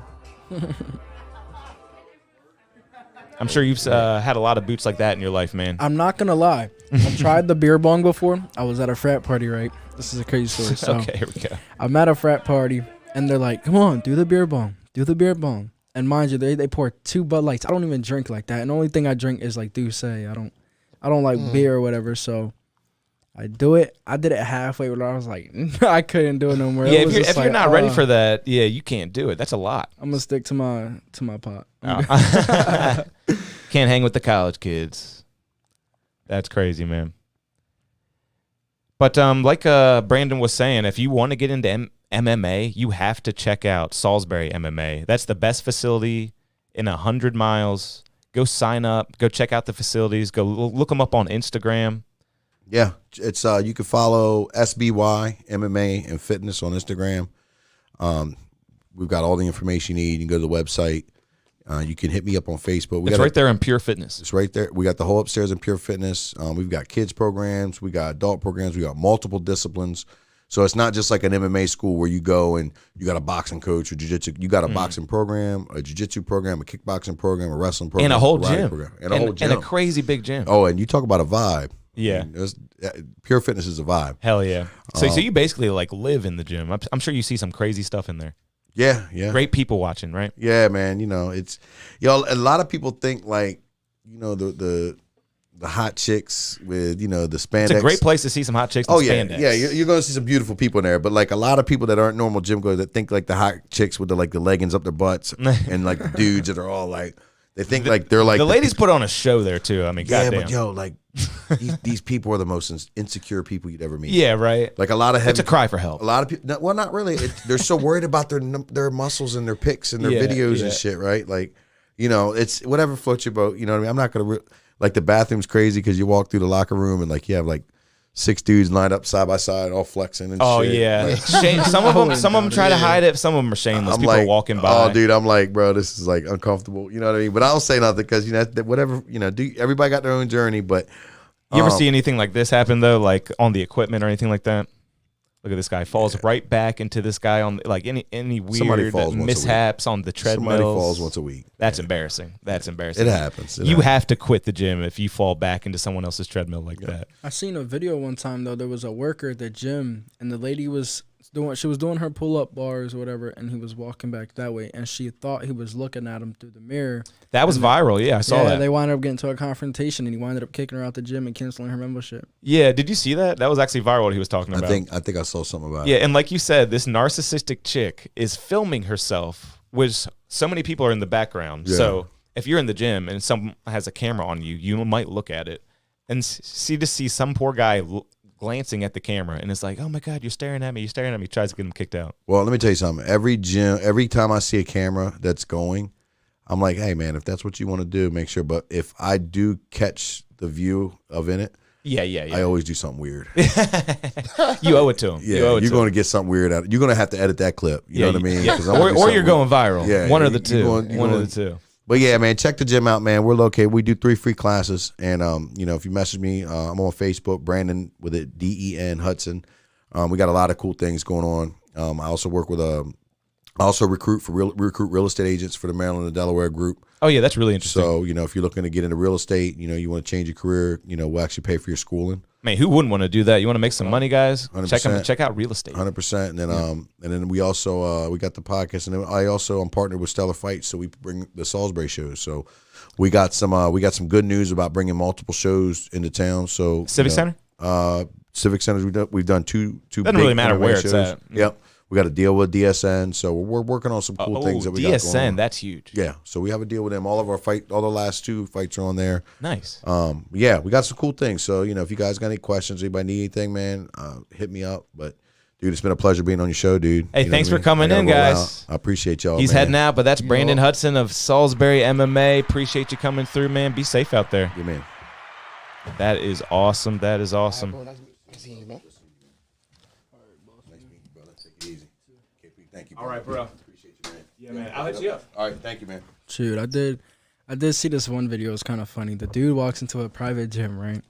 And he goes to the guy that owns the store, and he goes, "Hey." My car might be behind his. Oh, okay. He goes, "Hey, your security in the gym, they suck." He goes, "Why do you say that?" He said, "They just let me come right in." And he said, "Well, you saying that my security sucks." He basically got kind of mad about it. And then he was like, keep saying that and I'll cancel your membership. And he says, "Oh, please don't cancel my membership." He kept acting dramatic and stuff. And then after he did that, he went up to the thing and he told him his name. And he was like, "Is that your real name?" He was like, "Oh, I don't have no membership here. That's what I mean. Your security sucks. They just let me right in." That's hilarious, man. That's great. You belong to any gyms? I went to, so actually, I've been trying to go to the gym, but like I said, non-motivated. But I mean, I try to motivate myself. But actually, my one friend, he invented this little game, right?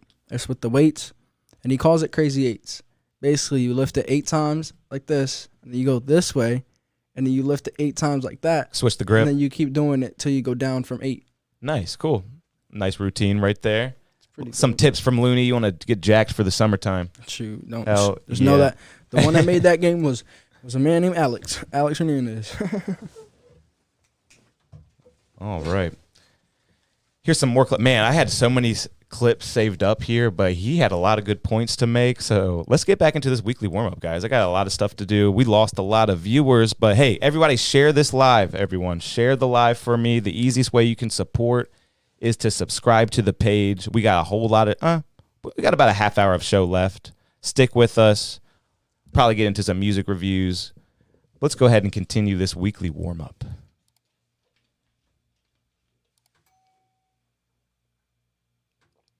But yeah, let's talk more about that Ja Morant situation. Jane, are you a big Ja Morant fan? Are you big? Because you're watching the NBA. He's nice. He's a problem. He really is. Like Yeah, some of the most impressive dunks you'll ever see. Like I was saying earlier, I don't understand why people, get that successful, and then that's when they want to get, what I'm saying? Yeah.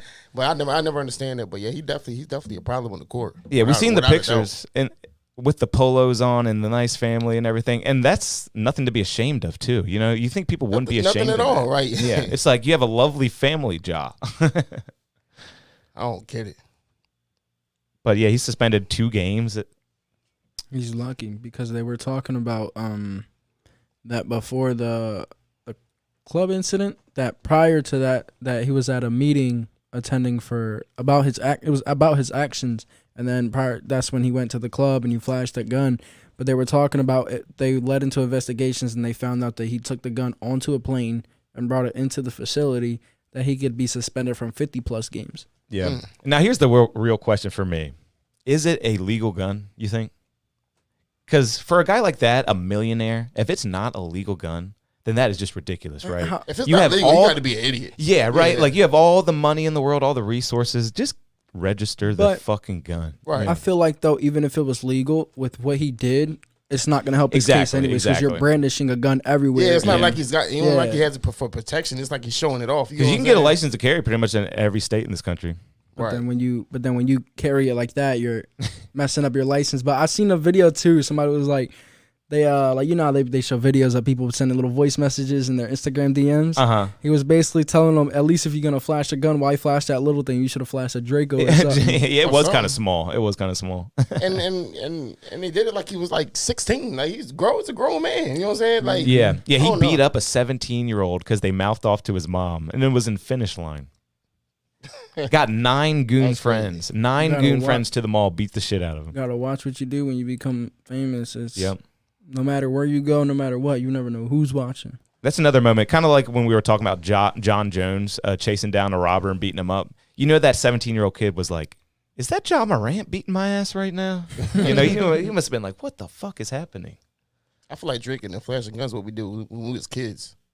What'd you say? I feel like that's what we did when we was kids. What? Drinking and flashing guns. And stuff Yeah, like that. yeah. I feel like that's what we do when we It's was crazy kids. though, because Maybe you're not me, Jano. when you look back at it, you're like, it's not cool anymore. But then it's like, Right. when you were in that state of time, Right. you're like, this is dope. This is Right, cool. exactly. You thought it was cool then. Yeah. Hey, let's get into some random stuff. Don't have any topics for these I coming up. seen LeBron James that were on the basketball topic that they were saying that he was faking his little boot injury. Oh, really? Yeah, I saw That it. he was caught in like a club dancing, Oh, you know, my, laying yeah. on his boot, applying pressure. But they're saying that he's buying time so that he can get, because they're saying that his son is gonna get Yeah. most likely drafted. gonna get in the drafted. NBA, and Yeah. he wants to play before he wants to play with his son before he gets knocked Yeah, off exactly. the NBA. Yeah, but I think he's buying LeBron's time. last goal for LeBron, now that he's the all-time leading scorer in all this, the only goal he has left is to play with his son, and that would be epic. It really would. He's like no one we've ever seen before. He's had 20 All-Star games. 20 All-Star games. That's pretty crazy. Yeah. I'm a Jordan guy. I've said it a lot of times on the show, but you got to respect LeBron. Hey, check out this awesome video. This is one of my favorite videos I saw all week. Let me blow this up so everyone can see it a little bit bigger. Oh, I've seen these. Have you seen this? This is awesome. Check They this did out, one guys. with the bus too. This is a great. They did. Okay, let me just set this up a little better. This is what it looks like to crash a car at all different speeds. I loved this video. Very interesting. 50 miles an hour. Not too bad, but pretty bad. 80. Damn. Pretty wrapped up at that point. 120. Damn, you're almost to the back seat now. 160. The whole car is folded. Oh my god. 200. Damn. Damn. The fact that I could Oh just my god. feel and 260. hear the smacking. Shit. How fast until you make it through? There's actually pretty crazy. There's a video of a car flying. And like, do you know how what would they call it? The medians where when you go underneath the highway and the highway's above you. Yeah. Brain fart. Like an overpass? Yeah. How they got the big cement pillars on some of them. If Uh-huh. you go like out to the city and stuff, you see the ones with the cement pillars and not just the rocks. Yeah, they get pretty high. There was a video, I think it was a Camaro that he was flying and he flew up in the air and midair smacked the shit out of the cement pillar. There was the damn. engine block Holy over here. shit. You had a shoe over there. You had a door over there. It was crazy. So yeah, you get that kind of impact in the air too. Yeah. But yeah, I love that video. Very interesting, guys. Crazy. Make sure you are careful when you're driving your car. I mean, 160, you are so dead. Everyone in the car is for folded sure. up. Everyone in the car is totally folded Without a up. doubt. Dead. I can't believe that 260 didn't make it through. Like literally cut it like a knife right down the Shit. center. You know what I'm saying? That's a strong pull. I bet 300. Right, ain't it? I What bet fucking pole is that? at 300 you just get 2 motorcycles, right? The car turns into 2 motorcycles at that point. You might be dead with 80 miles per hour. Remember how tough we were as kids, guys? Look at this video here. Remember how tough we all used to be? You ever seen this video? Just 2 kids having a great time. Jano, your kids ever do something like this? No, they ain't got there yet. I used to do crazy shit. How when funny I was is I that? did too. When I was a kid, I used to do dumb shit too. Having the time of their life, comes out still happy somehow. I remember one time when I was young. This is a crazy story. So I'm pulling the ramen out the microwave. You know, that water's boiling hot. And I Oh, wind no. up picking it up. Mind you, I'm only like, I'd say 9, 10. And I wind up spilling the water fresh out the microwave on my Yikes. finger. It was a fat ass bubble blister. Yo. I was that running sucks. around that yard screaming for a hot 30 minutes. Shit hurt. Hot. That shit happens, man. That shit happens. Like you know, if you have watched the show in the past couple weeks, I'm really into transformable furniture. Here's our transformable furniture of the week. That's pretty dope. I don't know. It's kind of stupid, but I really like this You stuff. seen the one where the guy had the bed? It was like a round bed, and it dropped from the ceiling. Yeah, and it could turn into a swing. Yeah, I like that a lot. Yeah. Save space, man. Look at this one. It's a shelf, turns into a table, and everything stays on it. You see that? Nothing fell down. Wow. Nothing fell down. I like that a lot. Desk bed, secret passageways. Now imagine being stuck on there. Yep. What happens when it malfunctions? Big news, guys. Pete Davidson Ice Spice. They are I've been together. seeing this What do you think? everywhere. I've seen that little meme. The dude was like, he was like basically referencing Pete Davidson. He was like, you guys are just mad because I'm that guy. I'm Seriously. just that guy. Why is Pete Davidson so beloved by the ladies, Jamie? I have no idea. I don't know what it is. As a guy who the ladies love, Jamie, Right, what does Pete Davidson have that you have? I have no idea. He got to tell me what it is. But I have no idea what it is. I mean, look at this guy. He doing his thing, though. Is he that much to look at? Right. He doing this. I don't know what it is. He's got He got all that kinds of wig. different colors on his face. His eyes are a totally different color. He's pale. I don't get it. But he's a cool guy. Maybe you talk a real good game. You And never, Ice Spice, she's that lady right now. you never know. In her eyes, he could be a munch. That's right. Right. Yeah, munch. Okay, we have a high-speed chase right here. This was crazy. Hey, DUI. wake up! This guy is drunk, and it's an Amish guy in a horse and buggy, completely passed out. There's a Bud Light can sitting in there, and he passed clean out. What's up, Debbie? He'll go home. The horse knows how to get home. How funny is that? They're gonna let him slide because the horse ain't drunk. It's crazy though. The horse ain't drunk. I came across a video the other day, and it was an officer. He stopped the guy for riding his horse in the road, and he wound up making the horse clip his legs. You know where they the wound up, hooves? yeah, where they wind up hitting each other with their feet, and it gets them startled. And I didn't know, but like in Chicago and a lot of states, you're actually legally able to ride a horse on the not on the highway. Yeah, I think you can. On Yeah. the road and all that, and you got more authority over the vehicles and the pedestrians. Yeah. Oh wow. That's pretty crazy. Especially in Pennsylvania, we got Amish country up in Pennsylvania and stuff. You will see it if you go travel out there. You'll see the Amish on the side of the road all the time. Dover too. Oh, hey, we missed some chats. We got Deborah in here sending up the love for Jano. Debbie. What's up, Deborah? Lynn, what's Debbie? going on? Thanks for sticking with us. Hopefully you found our special guest very interesting. He had a whole lot to say. Branden Hudson, Salisbury MMA. Back to the weekly warm-up, y'all. This one's called Stay Out of the Cities. True. I seen that. Did you see this? That's crazy. The whole building fell. I got to get this bigger. Actually, this one's so small. I hate that Instagram translates to such a small picture. Car crash into a building. Then the entire building fell on both cars. And it's you know what I just like realized in the moment? If you look at social media, right, you go around, you look at something, and then you give it like a day or two. Everybody's done seen that. Yeah, Is that yeah, crazy how yeah. social media works? It's just like I like the it, whole though. world sees it in a matter of That's a good point. I like Ways. that. Because when I grew up, all right, old man Kev coming out here, he had like 50 channels, and everyone saw everything.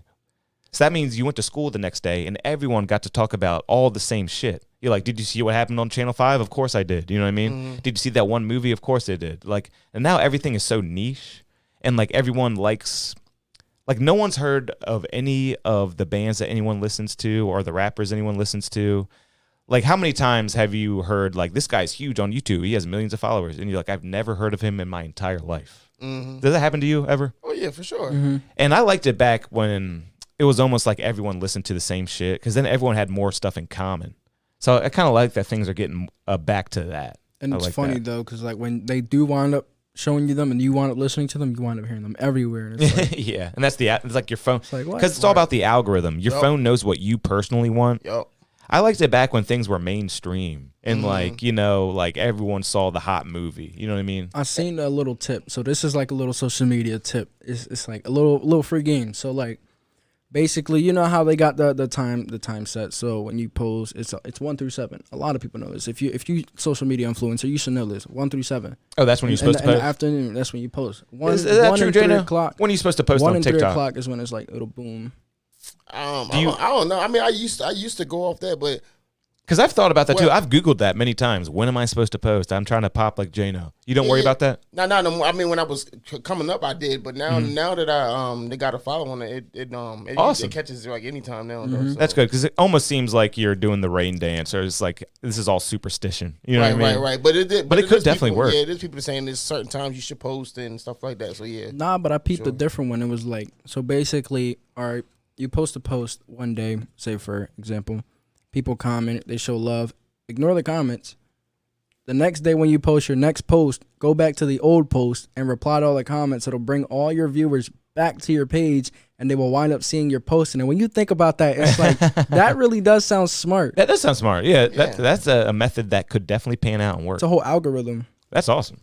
I'll give that a try. Here's some inspiration for everybody. Rick Ross doing it big as usual.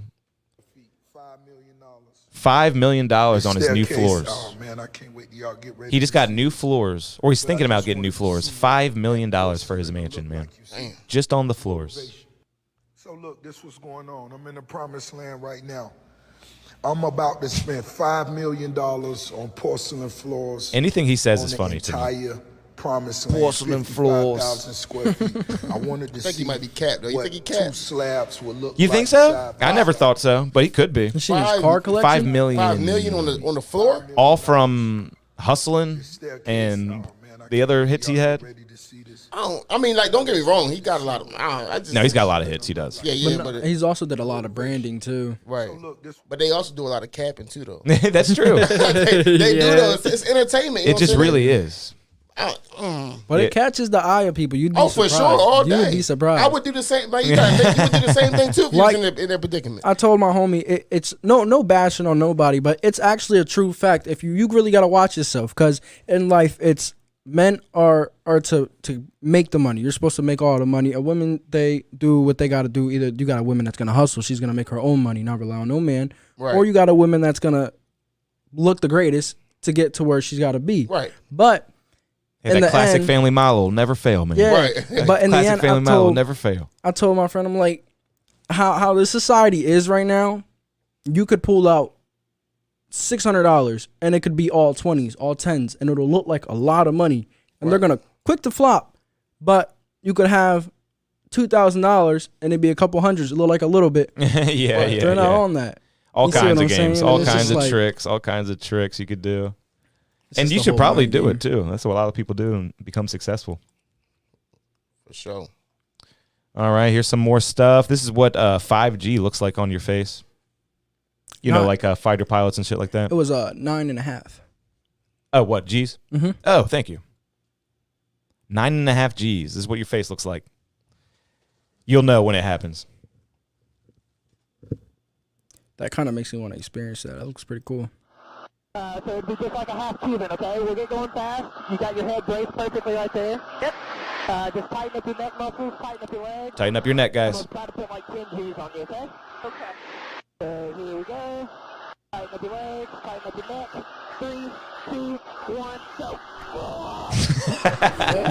It's crazy though how he told her 10 G's and he only did 9.5, and she was like, "What?" Oh, wow. I would never like to do this. You said you want to do this, DTB Looney? Yeah, it actually looks pretty fire. Not out of a sport or nothing, but like just like if I can go in a room, pay to go try this out, I'm going to go try that out. Nah, See what it's see, like. me, myself, I'm claustrophobic. And I feel like I would get sick and also be claustrophobic up there in a fighter jet. I think that would be terrifying. Oh, man. I'd be very uncomfortable. Jaina, would you ever do that? No. So what exactly did she do? Just flew in a fighter jet. Oh, okay. So that's just what fighter jet pilots have to deal with, you know? Okay, no, I probably wouldn't do that. Like they do like the same thing as astronaut trainings where they put them in the I can't remember what it's really called, but it's the machine. They're in the box. No, you're They right. Yeah, spin 'em really, and they just spin them real fast, really fast. Because people don't realize those. I guess they're called G forces. That shit will mess up your internals, and you'll can pass kill you. out sometimes. You have to. They say you have to. You know how you can make your face red and like just tense up. Yeah. They say you have to do that just so the blood stays up in your brain. Damn. Crazy, right? All right, y'all making me not want to try it. Right. Damn. No, go I'm for it, having bro. Go double for thoughts. it. Here's another good one, man. Check this out. Teenager throws party at grandparents' house. He's asleep. And the entire house falls through the Damn. floor. Entire house fell through the floor. Grandpa's asleep. High school party. I can't imagine. Damn. Look at that. Imagine coming to your living room in the morning, just waking up, and then What you fall the through hell floor. do you do? You can't even beat the kid at that point. You just quit. You just quit. To the life. orphanage. You quit life at that point. Right. Oh, yeah, the Mexican president posted a photo of what he claimed to be an elf in a tree. and this guy's president. Oh, did you hear about? So you heard about the train that crashed and leaked all the chemicals in the air in Ohio? Yep. So you know how? So they requested for the government to make it a Red Cross crisis or something. Oh, like that. yeah. They denied it. Red Cross and relief. they hit it. And it's crazy though, because a lot of people don't know this, and they're still not talking about it. It's happened in Arizona, and it's also happened in Texas. What, more train-related things? The train crashed with chemicals. There was just another one in Ohio today. That's crazy. Crazy, yeah. That's like 4 of them now then. Yeah, so like what is going on? Yeah, what the fuck is going on? Right. Yeah, if you're conspiracy-minded today, then you got a lot of questions because it's just not being answered in mainstream media. And not to take it down this road, but yeah. Yeah. Strange things are going on in our lifetime, and when we look back in the history books, it's going to be crazy. And it gets covered up by the slightest, like the stuff we're looking at now. I mean, we lived through a crazy, fake-ass pandemic, right? Can we all agree on that? Can we agree on that finally? I got one point about the pandemic and the vaccine and everything. Have you ever heard of a case of someone who didn't get the vaccine and then regretted it? Have you ever heard of anyone? No, but I could say it's crazy because I've seen people get the vaccine and get more sick off the vaccine. But when that's what I'm saying. First started, the opposite exists. People have gotten the vaccine and regretted getting the vaccine. But have you ever heard of someone not getting it and then regretting it and saying, damn it, I wish I had gotten it? I've had COVID. I got COVID 2020. I was out partying, a lot of frat parties, mind you. When you're young, I feel like we can finally talk about this. Yeah, when you're young, you can't really. There's no hiding it, but I'm 15, 15, 16 in these frat parties with like these 20-year-olds. How old are you right now? I'm 18. I'm the youngest in say, like the rap game right now, but like just like my maturity and stuff. But when you're in there and you're just like, damn, and there's a lot of people, and I wound up getting COVID, and I took no medicine, no nothing. I just got the test, and they said I had COVID, so I went back home 10 days, and I was good, and ever since then. Exactly, right? Like, it really wasn't a big deal. It never felt like a big deal to me. Like, you don't have to tell me when there's a deadly pandemic out. I'll realize it. People will be dying. Like, I never noticed anyone really dying. You know what I mean? Like, I've been on this planet for 32 years. I know the average amount of deaths around me per year. It wasn't elevated. You know what I'm saying? Am I wrong on that? No. You know what I'm saying? Like, it's just weird. We're living in the craziest times ever. I've just never heard of anyone going, man, I should have got that vaccine. That's my 2 cents on the vaccine. We'll move on. I'm sure I scared everybody out of the chat with that one. Hey, let's talk about fashion, guys. Goofy fashion's been huge this year. Fortune cookie bag. I'm here for it. I think it looks good. Louis Vuitton fortune cookie bag. I think that's more for chicks. It's kind of a chick thing. Yeah, definitely. But it's kind of hard though. Yeah, I like that. It's hard. Unmistakable. Okay. This is just a crazy clip. Crossing guard saves child's life. Yo. Damn. Yo, right? What? Thank God for crossing guards. Man, whoever was driving didn't even tap the brakes. Not at all. What the fuck? Dude, that's terrible. Dang. Pay attention, everybody. You know what? I have not seen this clip. I was going to save it.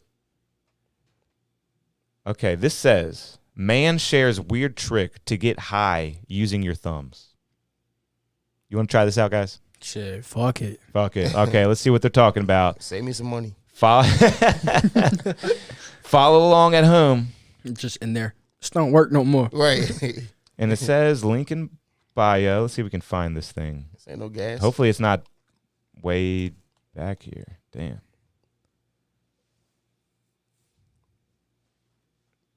Tell you link in bio and there's 30 different Yeah, things right. We might not be able to get here, but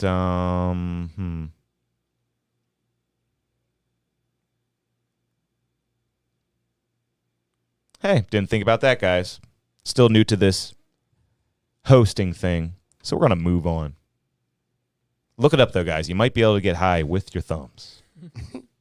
I've actually last night, it's crazy because you know how you see videos on the internet and they tell you look at this.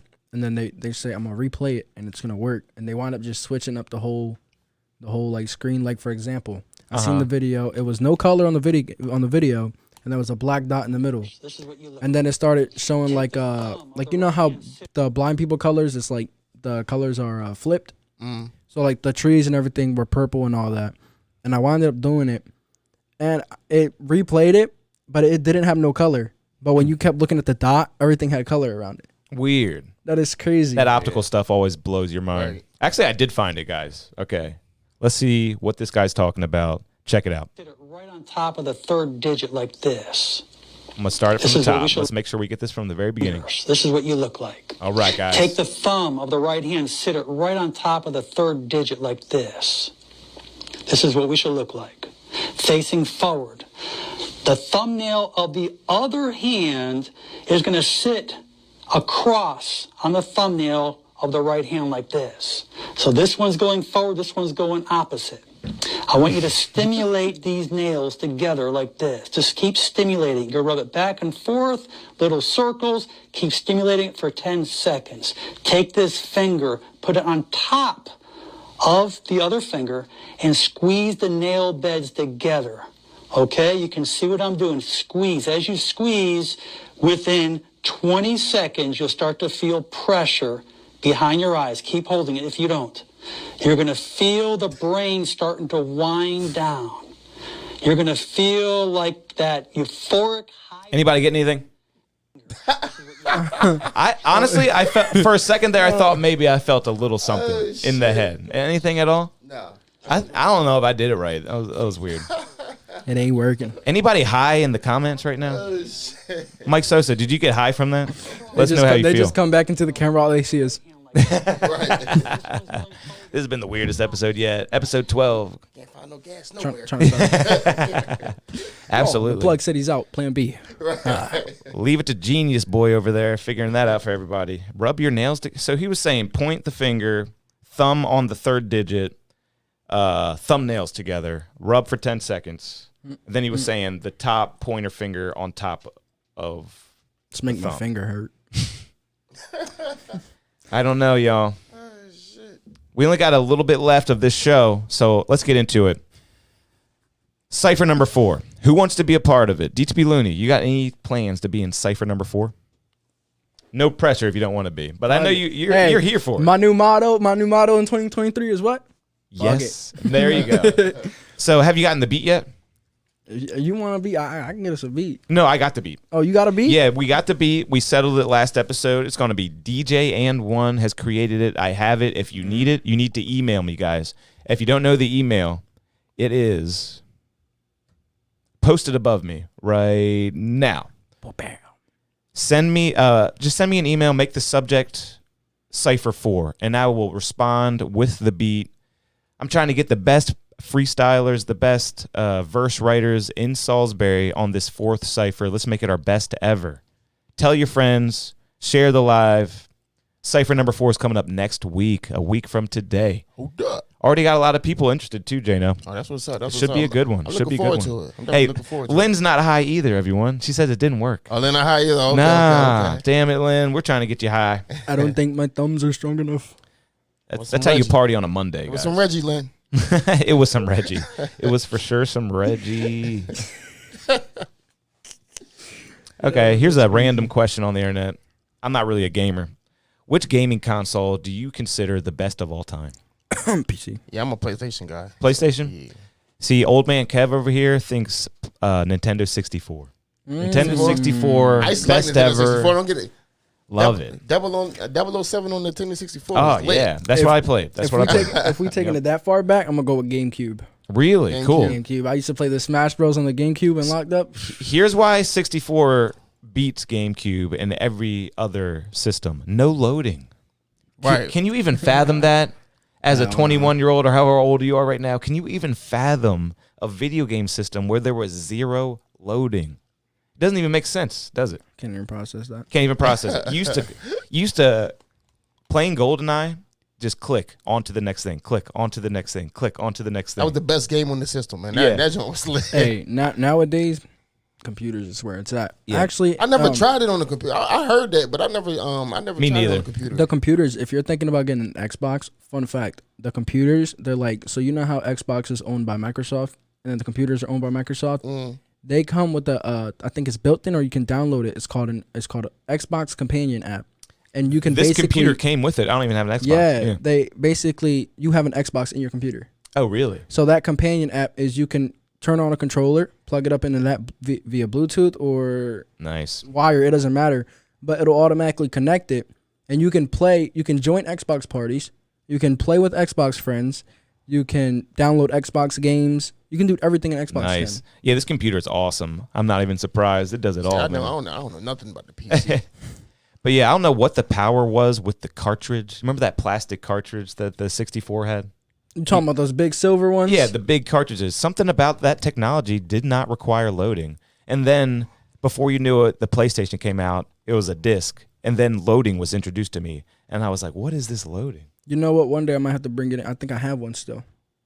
What, 64? Uh-huh. Yeah, I do too. I got GoldenEye and I got a 64. I had I'm not a big Nintendo person, but I got the big, it's like the big gray box one. And they had they look like big giant storage drives, the games. Yeah, they do. They had the old Mario. Oh, hey, Mike Sosa says PS2, number 1, Xbox 360, 2, PS4, 3, PS5, 4. I could agree with that. He's a gamer. I could agree with You can tell he's a gamer. 360 was actually pretty good. That was what I first started on, actually. So is the PS5 really? I still haven't played the PS5. Is that really all that? Totally have no idea. Oh, now you played it I mean, way too I've down the never line for played me. it, but I've actually played it. It's actually like the controller. You don't need a mic. You can talk to the controller. I know it ain't never in the store. That's what I'm asking. It's never in the store. Yeah, it's sold out, right? But like whenever, like for example, you get stunned and you try to shoot, it locks up the triggers so you can't shoot because you're stunned, which is pretty cool. But other than that, it's just graphics improvement, game improvement. They've added Discord to it, I've heard. Okay. And a bunch of other stuff. But other than that, I mean, I don't see no real difference. That's cool. Okay. Well, here's a crazy topic, guys. Let's talk about the dating life. Jano, DTB Looney, you guys are single, right? Mm-hmm. Two single guys. What kind of woman are you looking for? Would you say? Let's start with Looney. I'm ready for this topic. All right. So just real quick, nothing too long. Nothing too long? Yeah, just what kind of woman are you looking for, bro? Maturity. That's Maturity? the main thing. Maturity. Okay, that's the main thing. Could be any age. Jano, give me like a main word. Loyalty. Loyalty. You ever wonder what the women are looking for, though? Well, I'll let you know right now. This is what the women are looking for in a man, okay? Money? I'm going to close my mouth before I get a lot. Oh, no. Something else is playing. See, I'm talking about, I'm new to this hosting thing, y'all. Money. Sarlin and Debbie. Fame. Oh, wait. Was that the video? It just had a really loud... Okay, check this out, guys. This is what women are looking for in a man. God, Instagram is so difficult. My God. On the most. About what? Let me go. Okay, go turn around. Chains, hood, niggas. Well, they gotta have something going for that, so there can't be no like present. But I like chains, a stand, a wall, a talk. I like a gang member. You gotta be a gang member. You gotta be a gang member. If you're not, I like you gotta have a gang member. And if you is one, you can't be. You gotta be a gang member. See, these are options out here. There you go. With a lot of money, I'm full ass. Well, we were just talking about it too. Before the video, we were just saying it's a. So that's basically why I asked you that question. So you all wanted loyalty. What'd you say? Loyalty is what you said. You said something else. Very wholesome things. Some of these ladies, though, they want a gang member. Nah, but real talk, you could be like how I look at it though. Like for my age, I'm mature though. Like you could be 30. You could be not less too far, but you could be like 21. You could be 22. No matter your age, that doesn't signify how you act. Your maturity defines your age. You could be legally, for example, legally you 19, but you could act like you 24. Yeah, you see what I'm saying? I like the maturity and I like the respect. I don't like. Oh, yeah, that's what you said, maturity. All that crazy stuff and all that. Like, yeah, some guys they have hoes. I don't. That's not me. Yeah, you feel me? Like I seen the thing J.I. said. You guys are walking. You got your group of friends. Y'all walking, about to go sell drugs. That's cool. I'm going to the store and buying milk. Isn't it funny how the culture has really kind of flipped like a complete 360? Like when we were younger, the guys were just all about hoes and just fucking bitches and just like it was all about just scoring and just getting with girls. And now all the girls talk so aggressive like that. It's like all different. The time. It's like they took our role. Yeah, exactly. Things have honestly switched. The guys are pillow talking sometimes and are like always so sad in the music, sometimes getting depressed. And the females are dragging. Yeah, these like Megan Thee Stallion. Or what's that new song called Don't Play With It? Don't play with it, don't play with it, don't play with it. Oh my god! And then it's like you can't be too sensitive because you're emotional. You're emotional and you're sassy. The roles have switched kind of. These girls are super aggressive. Yeah, they tough now. It's a little different. We're just looking for some loyalty, ladies. Yeah, it's a tricky game out here now. Ain't it? It's play or be played. Shit. You gotta play the game, not let the game play you. Not a whole lot of show left. Let's get into some fails. All right. Oof. Everyone likes a fail, right? Let's blow this up, make it a little bit bigger. All right. Here is our first fail. Check out this waiter.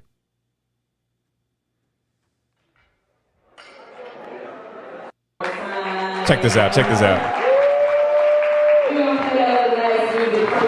Damn. Almost had it. The box wasn't where he thought it would be. Crazy. I relate to that one so much. He just had no idea. He had no idea. Yeah. He's at work, probably having a bad day already. I'm going right home. I'm going home. They're all missing the box. Damn. The way the foot gets hooked up and everything. I'm going home after that. That's it. Yeah, right. That's it. One more time. Just one more time for DTB Looney. You seen this, Looney? Yeah. That's it. You know the vibes, Debbie. Wow. Damn. I could only imagine, though, the floor. The floor. Like, that looks like a solid floor. Like, right to the next one. Oh, my God. Hopefully they're... Okay, their sound. Tell me their sound. Okay, yep. Jesus Christ. I gave her a concussion. Just trying to stay fit. Stop paying. Oh, she did. You got to know that bar was there. Quick question. Y'all think she's going to get back on that monkey bars after that? Nah, I think she's done. She got brain damage. What do you do here in this? This is a surveillance footage. This guy just left his garage. Did you see that? Would that be considered kidnapping? I don't know. What do you tell the police? Like the caption says. What do you tell the police? The house ate me. The guy just left his garage for work. She just happens to be walking below his garage door, and it traps her. Now she's trapped in some stranger's house. That sucks. That sucks. That's crazy. If you want to do a little music review too before. Oh yeah, let's do it. I sent you a absolutely. Thing. I said, let him go. I seen that. I was like, I had to watch that like 6 times. I was so confused. Okay, one more fail. What's up with this lady? What's she on? It's definitely out. Let's see what this person's smoking. Damn. Let's see what this person's smoking. Looks like a completely straight edge, normal white lady driving. She just waving casually. What is this lady on? Miss, dang. Get out of the car. Look at her. Are you on drugs right now? No, not at all. My car gave out.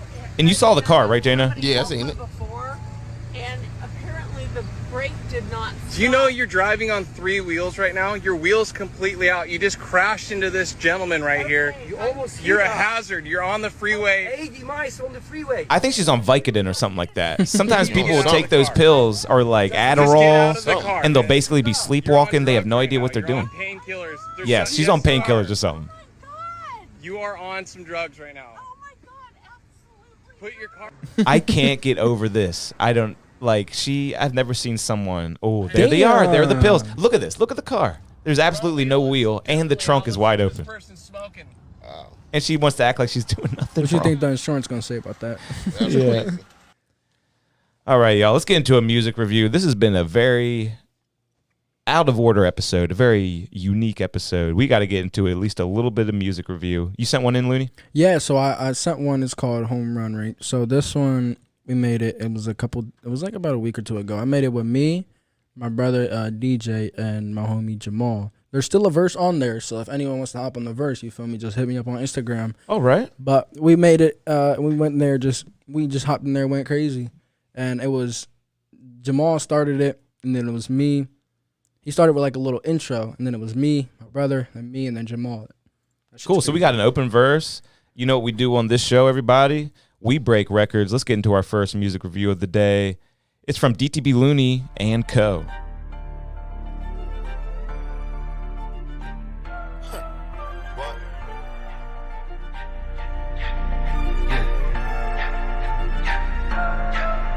To the home run, huh?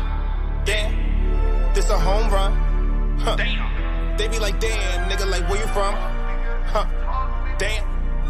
Like, where you from? Lynn, did you get a headache from rubbing your thumbs together? Be honest. Cause you know that these niggas be tripping, these niggas be plotting. I ain't on the bullshit, I ain't with the drama. These niggas be capping, they not really with it. Y'all nigga growing up and you know you get fucked up. And I came, yeah, send me that bitch touch. Whipping the Benz and I'm whipping the Rover. She wanna fuck, come over. From the Bury and some niggas scary and I don't got no time for that. Tryna make it out this little city, but I always find myself a bet. Got a couple niggas and they really with me, so we don't got no time for rent. Yeah, like a bitch, yeah, that's what they said. Man, it's fuck a bitch, go get your bread. Yeah, it's all good, yeah, it's all hood. Yeah, these bitches bad, yeah, these bitches thot.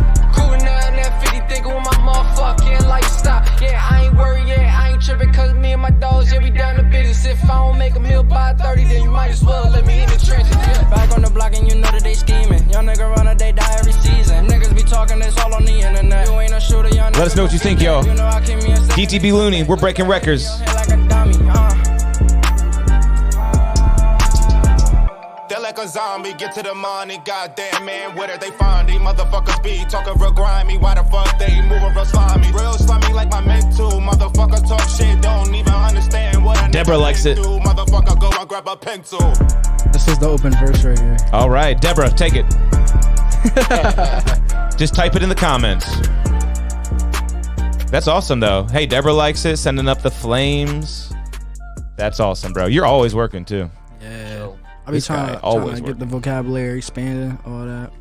Trying to work on this music. Well, I definitely got to send you the next beat to the next cipher because we got to have you right there in the hot seat yet again.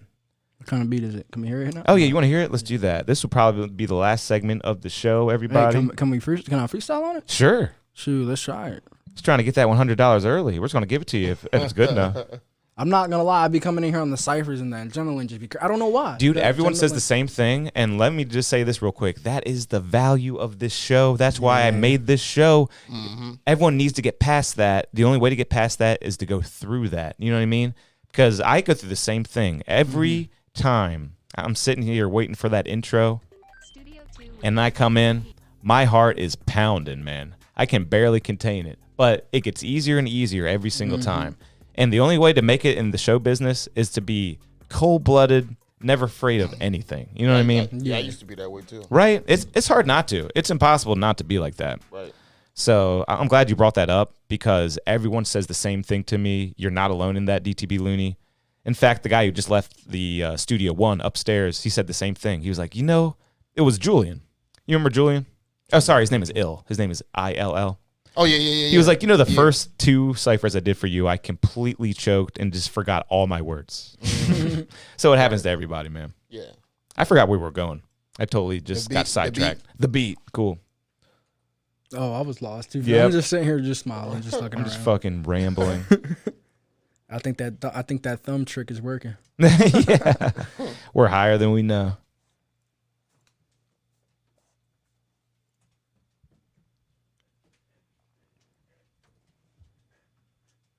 Charlie in the building. And it's crazy, though, because I've actually managed to overcome the odds of being high in there doing it. Yeah. We able to turn this up in these headphones? Yeah, being high is nothing. The nerves. It's the nerves. Let's see.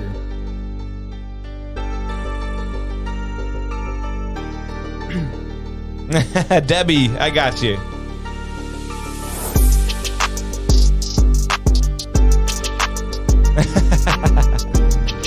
Lynn says the lady driving the car with no wheels definitely did the thumb trick.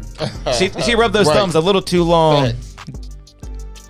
She got carried away. She could start a fire with the friction between her thumbnails. I see how you can ride this one like that. Not bad, right? With that 9 and you know that I ain't running over. Young nigga run up and you know that is really push to shove. Hit him in his head, you know that I ain't fucking with no slugs. Nigga run up on me, you gon' fuck around and catch these thugs. Hey, I like it, man.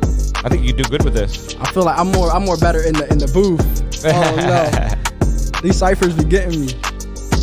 Cipher number 4 is next week, everybody. Had a little bit of a down episode, I feel like, but next week we're going to get right back on track. Huge cipher, cipher number 4. Going to have a bunch of hot artists in the hot seats. Probably get a special guest. I'm thinking about getting a special guest judge. What do you think about that, Jano? That'd be dope. Because, like I said, it's going to be me judging, Jano judging, Tika who I don't think Tika could make it tonight. Yeah, she couldn't make it. All tonight. good, Yeah, all she said good, she no was gonna worries. tune in, though.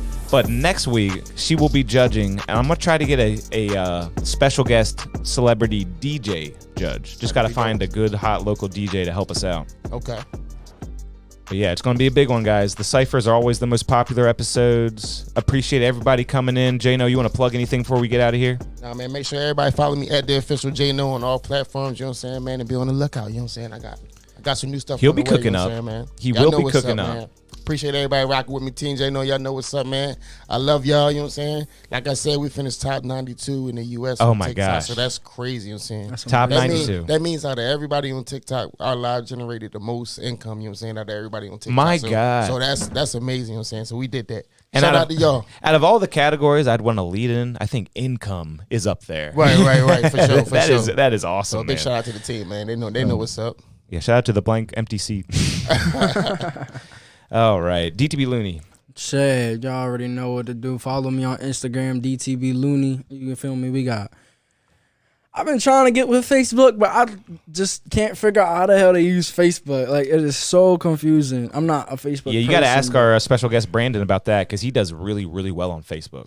Yeah, but what you mean, like he has a bunch of videos and he can actually get money off of his Facebook and he does really like reels well. and stuff. Oh yeah, for sure. Like, Yeah. because it's all the same. You can get paid off all of them. Yeah, all the platforms Facebook, pay. Instagram. You just got to get to a certain all level. all that. Yeah, get to a certain level and that money just shows up in your bank account. And that YouTube money different. Yeah, like them YouTubers. Hey, that's why I'm trying to build this page. Please, guys, subscribe. They look better than rappers. Yeah, they do. I'm trying to get monetized, y'all. Let's get some more people on this page. This is the humble beginnings of something big. Sure. While I'm at it, let me plug everything. I'm DJ KP, everyone. Make sure you check me out at Brew River every Thursday, 9 to 1. Also on Saturdays, I'm at Warehouse in Salisbury from 10 p.m. till close. Also, catch me on Power 101.7, the greatest radio station ever, every weekday at 5 p.m. All right, guys, it's been an amazing episode. We love you. We'll see you next week for Cypher number 4. Everyone be safe. We'll see you next time. DJ KP.